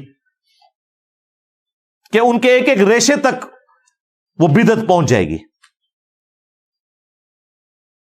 اب مجھے بتائیں یہ کون سا باولا کتا ہوگا؟ کیا کسی کرکٹر کے کاٹنے سے، کسی اسکواش کے پلیئر کے کاٹنے سے، کسی ہاکی کے پلیئر کے کاٹنے سے دین میں بدعت جاری ہوتی ہے، یا کسی بزرگان دین یا علماء کرام کرائم انگلش والا میں بول دیتا ہوں کہ کاٹنے سے ہوگا؟ یقیناً علماء کرائم ہوں گی. علماء سو یقیناً علماء کرائم ہی ہوں گے، یعنی کہ علماء سو. ایک ہے علماء پرائم، علماء حق، اور ایک ہے علماء کرائم یعنی علماء سو. تو انہی کا ذکر ہے. تو ابو داؤد شریف میں کتے کی مثال نبی الاسلام نے بھی علماء سو کے لیے بیان کر دی. اب اس میں تو میں یعنی اور کتنا بول سکتا ہوں. آخر میں کنکلوڈ کرتا ہوں اپنی گفتگو کو اس آیت کے اوپر جو ہمارے محلے میں جب ایک دیوبندی مفتی صاحب نے ہمارے خلاف ایک جلسہ کروایا تو پورا 2 گھنٹے کا پروگرام ایک آیت کے آدھے ٹکڑے کے اوپر کیا، اور وہ یہ تقلید کے طور پہ پیش کرتے ہیں. میں چاہ رہا ہوں وہ ساتھ ہی کور کر دوں. قرآن کی آیت ہے یا ایھا الذین آمنوا اطیعوا اللہ واطیعوا الرسول واولی الامر منکم. بس اتنی اس نے آیت پڑھی، 2 گھنٹے آڈینس کے برباد کر کے چلا گیا. ہمارے ایک اسٹوڈنٹ بیٹھے ہوئے تھے جن کی داڑھی بھی نہیں تھی، انہوں نے بعد میں کہا حضرت یہ آیت پوری تو کرنی تھی آپ نے، تو آپ کو جواب مل جاتا. آیت کا ترجمہ ہے کہ اے ایمان والو اطاعت کرو اللہ کی اور اطاعت کرو اس کے رسول کی، اور اولو الامر کی بھی اطاعت کرو، یعنی جو تمہارا حکمران ہے، خلیفہ وقت ہے. وہ اولو الامر سے مراد علماء کرام کو لیتے ہیں اور اپنے ائمہ مجتہدین کو لیتے ہیں. کرالری بنا کے چلیں ہم مان لیا جی ان کو بھی آپ لے لیں، کوئی مسئلہ نہیں. تو کہتے ہیں دیکھیں یہاں سے تقلید واجب ہو جاتی ہے. اللہ کی اطاعت ہے رسول کی اور مجتہد کی. ہم کہتے ہیں کہ اگر یہ اطاعت واجب ہے تو اس کے ساتھ اطاعت کا لفظ کیوں نہیں آیا؟ اطیعوا اللہ، اطیعوا الرسول، اور ساتھ ہے وَأُولِي الْأَمْرِ مِنْكُمْ. اطاعت کا لفظ ہی اس سے ہٹا لیا تاکہ کوئی شخص تیسرے بندے کی اطاعت کو ایبسولوٹ نہ مان لے. اطاعت اللہ اور اس کے رسول کی ہے اور حکمران کی بھی بات ماننی ہے، لیکن وہ ایبسولوٹ نہیں. ساتھ ہی آیا اسی آیت میں فَإِن تَنَازَعْتُمْ فِي شَيْءٍ فَرُدُّوهُ إِلَى اللَّهِ وَالرَّسُولِ. اگر تمہارا اولو الامر سے بھی جھگڑا ہو جائے نا تو معاملے کو پلٹانا ہے تم نے اللہ اور اس کے رسول کی طرف، آج کی ڈیٹ میں قرآن و سنت کی طرف. ظاہر ہمارے سامنے تو نبی الاسلام موجود نہیں، ان کی تعلیمات ہیں. اِن كُنتُمْ تُؤْمِنُونَ بِاللَّهِ، اگر تم واقعی اللہ پر ایمان رکھتے ہو نا، وَالْيَوْمِ الْآخِرِ، اور آخرت کے دن کے اوپر، ذَلِكَ خَيْرٌ وَأَحْسَنُ تَأْوِيلًا، اسی میں تمہاری خیریت ہے اور اسی کا انجام بہتر ہونے والا ہے کہ تم نے جب کبھی بھی جھگڑا ہو فیصلہ اللہ اور اس کے رسول سے کروانا ہے. جھگڑا کس سے ہوگا؟ کیا اللہ سے ہوگا؟ رسول سے ہوگا؟ نہیں، اولو الامر کے ساتھ جھگڑا ہوگا، یعنی علماء کرام کے ساتھ، یعنی بزرگان دین کے ساتھ. اور اگر کسی کو برا لگے تو دوسرے فرقے کے بزرگان دین کے ساتھ، ہاں اے ہوں ٹھیک کیا جائے، دوسرے فرقوں کے علماء کرام کے ساتھ، ہاں اے ان کا ٹھیک کی تیجے. تو یہ آیت بالکل واضح ثبوت ہے جو یہ تقلید کے حق میں پیش کرتے تھے. ایک فَاسْأَلُوا أَهْلَ الذِّكْرِ إِن كُنتُمْ لَا تَعْلَمُونَ، وہ تو میں نے پہلے بریف کر دیا، طبیعت ان کی صاف کر دی ہے. تخصص فی التفسیر، اسی تو ہم دس رہے ہیں تفسیر کے ہوندی ہے، ترجمہ بھی نہیں تسی پورا پڑھ دیں. تو وہ جو مفتی ادھر آیا نا ہمارے محلے کی مسجد میں، پورا درس اس کے اوپر دے کے گیا وَأُولِي الْأَمْرِ مِنْكُمْ. بعد میں ہمارے بھائی نے کہا آگے پڑھو، کہتے ہیں جی آگے میرا موضوع ہی نہیں تھا. وہ آیت ایک ہے، موضوع نہیں تھا، بات پوری نہیں. یعنی نماز کے قریب مت جاؤ، یہ میرا موضوع ہے. جب تم نشے کی حالت میں ہو، یہ میرا موضوع ہی نہیں ہے. لو سامو پھر ان کا علاج لو سامو ہی ہے، ٹھیک ہے، کیونکہ وہ پوری کے پوری ڈاکٹریں الٹ جانی تھی نا. اس سے تو تقلید کی نفی ہو رہی تھی، اندھی تقلید کی، کہ اطاعت ہے اللہ کی، اس کے رسول کی اور حکمران وقت کی ہے، لیکن فَإِن تَنَازَعْتُمْ فِي شَيْءٍ فَرُدُّوهُ إِلَى اللَّهِ وَالرَّسُولِ. جھگڑا ہو جائے اللہ رسول کی طرف لوٹانا ہے. اور دیکھیں اس میں اللہ رسول کے ساتھ خلفائے راشدین، صحابہ کرام، اہل بیت کا بھی ذکر نہیں آیا. کیوں؟ ان کا بھی آپس میں اختلاف ہوگا، انہوں نے بھی فیصلہ اللہ رسول سے کروانا ہے عز وجل وصلی اللہ علیہ وآلہ وسلم. لیں پھر مثال لیں، بخاری مسلم دونوں میں حدیث ہے. حضرت حسان ابن ثابت مسجد نبوی میں بیٹھ کے نعتیہ اشعار پڑھ رہے ہیں. حضرت عمر فاروق خلیفہ وقت ہیں، علیکم بسنتی و سنت الخلفاء الراشدین المہدیین، ان میں سے ایک ہے. انہوں نے صرف تیکھی نظروں سے دیکھا حضرت حسان کو کہ مسجد میں شعر پڑھ رہے، بولا کچھ نہیں. حسان جو کہ شاعر تھے، شاعر دلیر بھی نہیں ہوتے، بڑے نرم دل ہوتے ہیں، رقیق القلب، اور حضرت عمر جیسی پرسنالٹی، سامنے ہو تو ویسے ہی انسان جو ہے وہ کانفیڈنس لوز کر جاتا ہے نا. اس سے پہلے کہ حضرت عمر کچھ بولتے، صرف انہوں نے دیکھا تو حضرت حسان نے کہا عمر اس طرح نہ دیکھ میری طرف، تجھ سے بہتر شخص مسجد میں ہوتا تھا، میں انہیں بھی نعتیہ اشعار سناتا تھا. محمد رسول اللہ صلی اللہ علیہ وآلہ وسلم. حضرت عمر تو ایکسپیکٹ ہی نہیں کر رہے تھے کہ یہ کیا ہو گیا. انہوں نے کہا گواہ پیش کر. اچھا اپنی شرمندگی بھی نہیں انہوں نے مطلب چھپانے کی کوشش کی کہ بھئی میں تو ویسے تکن آیا تھا کہ کتنے بندے بیٹھے ہو. یہ کہہ سکتا تھا کوئی بندہ، مکاری کر دیتے ہیں نا یہ لوگ علماء جو ہیں، لیکن خلفائے راشدین بالکل کلین سلیٹ. یعنی انہوں نے کہا جو تو سمجھ رہا ہے نا یہی ہے، میں تجھے غلط نظروں سے ہی دیکھ رہا تھا، تو بتا کہ تیرا گواہ کون ہے. انہوں نے کہا یہ ابو ہریرہ میرے سامنے بیٹھے ہوئے. ان کا امیر المومنین میں گواہی دیتا ہوں کہ حضرت حسان نہ صرف نعتیہ اشعار پڑھتے تھے بلکہ اللہ کے محبوب علیہ السلام ان کے لیے دعا کرتے تھے کہ اے اللہ ان کی روح قدس کے ذریعے مدد فرما، جس طرح تو نے عیسیٰ ابن مریم کی مدد کی تھی. وَأَيَّدْنَاهُ بِرُوحِ الْقُدُسِ. مسلم میں تو یہاں تک الفاظ ہیں، نبی علیہ السلام کہتے تھے حسان تیرے اشعار جو ہیں ہمارے تیروں سے زیادہ سخت ہیں کافروں کے اوپر. کیونکہ عرب کے لوگوں کو اپنی وہ جو ایک فصیح اللسان ہونے کے اوپر بڑا ایک تھا نا زوم، تو حضرت حسان شعروں کے ذریعے جواب دیتے تھے. نبی علیہ السلام کہتے ہیں تیر وہ کام نہیں کرتے جو تیرے شعر کرتے ہیں. بالکل آپ دیکھ لیں، ان کو تیر مار کے دیکھ لیں یا انہیں کہیں کہ میرے نبی سا ہے ہی کوئی نہیں، تیرے بابے تھے شاہ ہی کوئی نہیں. ہوں پتہ لگے حسان ابن ثابت جب شعر پڑھتے ہوں گے تو کیا اثر ہوگا یہ سلوگنز کا. ہاں انا النبی لا کذب انا ابن عبد المطلب، میں نبی ہوں اس میں کوئی شک نہیں، میں عبد المطلب کا بیٹا ہوں اس میں کوئی شک نہیں. نبی علیہ السلام جب یہ رڈز پڑھتے ہوں گے ظاہر ہے اس کا تو ایک روب ہے. تو حضرت عمر فاروق وہاں سے چلے گئے. اس ایک واقعے سے اتنے مدنی پھول نکلتے ہیں. نمبر 1، بڑے سے بڑا شخص ہو، خواہ وہ خلیفہ راشدی کیوں نہ ہو، ایسا ہو سکتا ہے کہ اس تک کوئی حدیث نہ پہنچی ہو تو سرکار پھر تواڈے امام تے شاہی کوئی نہیں. اگر حضرت عمر کا یہ حال ہے، عمر کے جیسا ہے ہی کوئی نہیں، تیرے امام تے شاہی کوئی نہیں. نمبر 2، سیدنا عمر کی سنت ہے کہ جب حدیث سنو تو فوراً سر تسلیم خم کرو، پھر اپنی بزرگی کو، اپنے خلیفہ راشد ہونے کو نہ دیکھو. ہاں. نمبر 3، حضرت عمر فاروق حضرت ابو ہریرہ کو سکہ اور صدوق مانتے تھے، یعنی سچا راوی مانتے تھے. کیونکہ وہ بعض اہل تشیع کی جانب سے اعتراض کیا گیا نا کہ حضرت عمر اور حضرت ابو ہریرہ جو ہے ان کا آپس میں کنفلکٹ تھا، وہ تھا اپنی جگہ پہ تھا، لیکن اس کا یہ مطلب نہیں تھا کہ حدیث ان کی وہ قبول نہیں کرتے تھے. یہ رزلٹ بھی نکلا کہ حضرت ابو ہریرہ کی بات کو وہ مانتے تھے.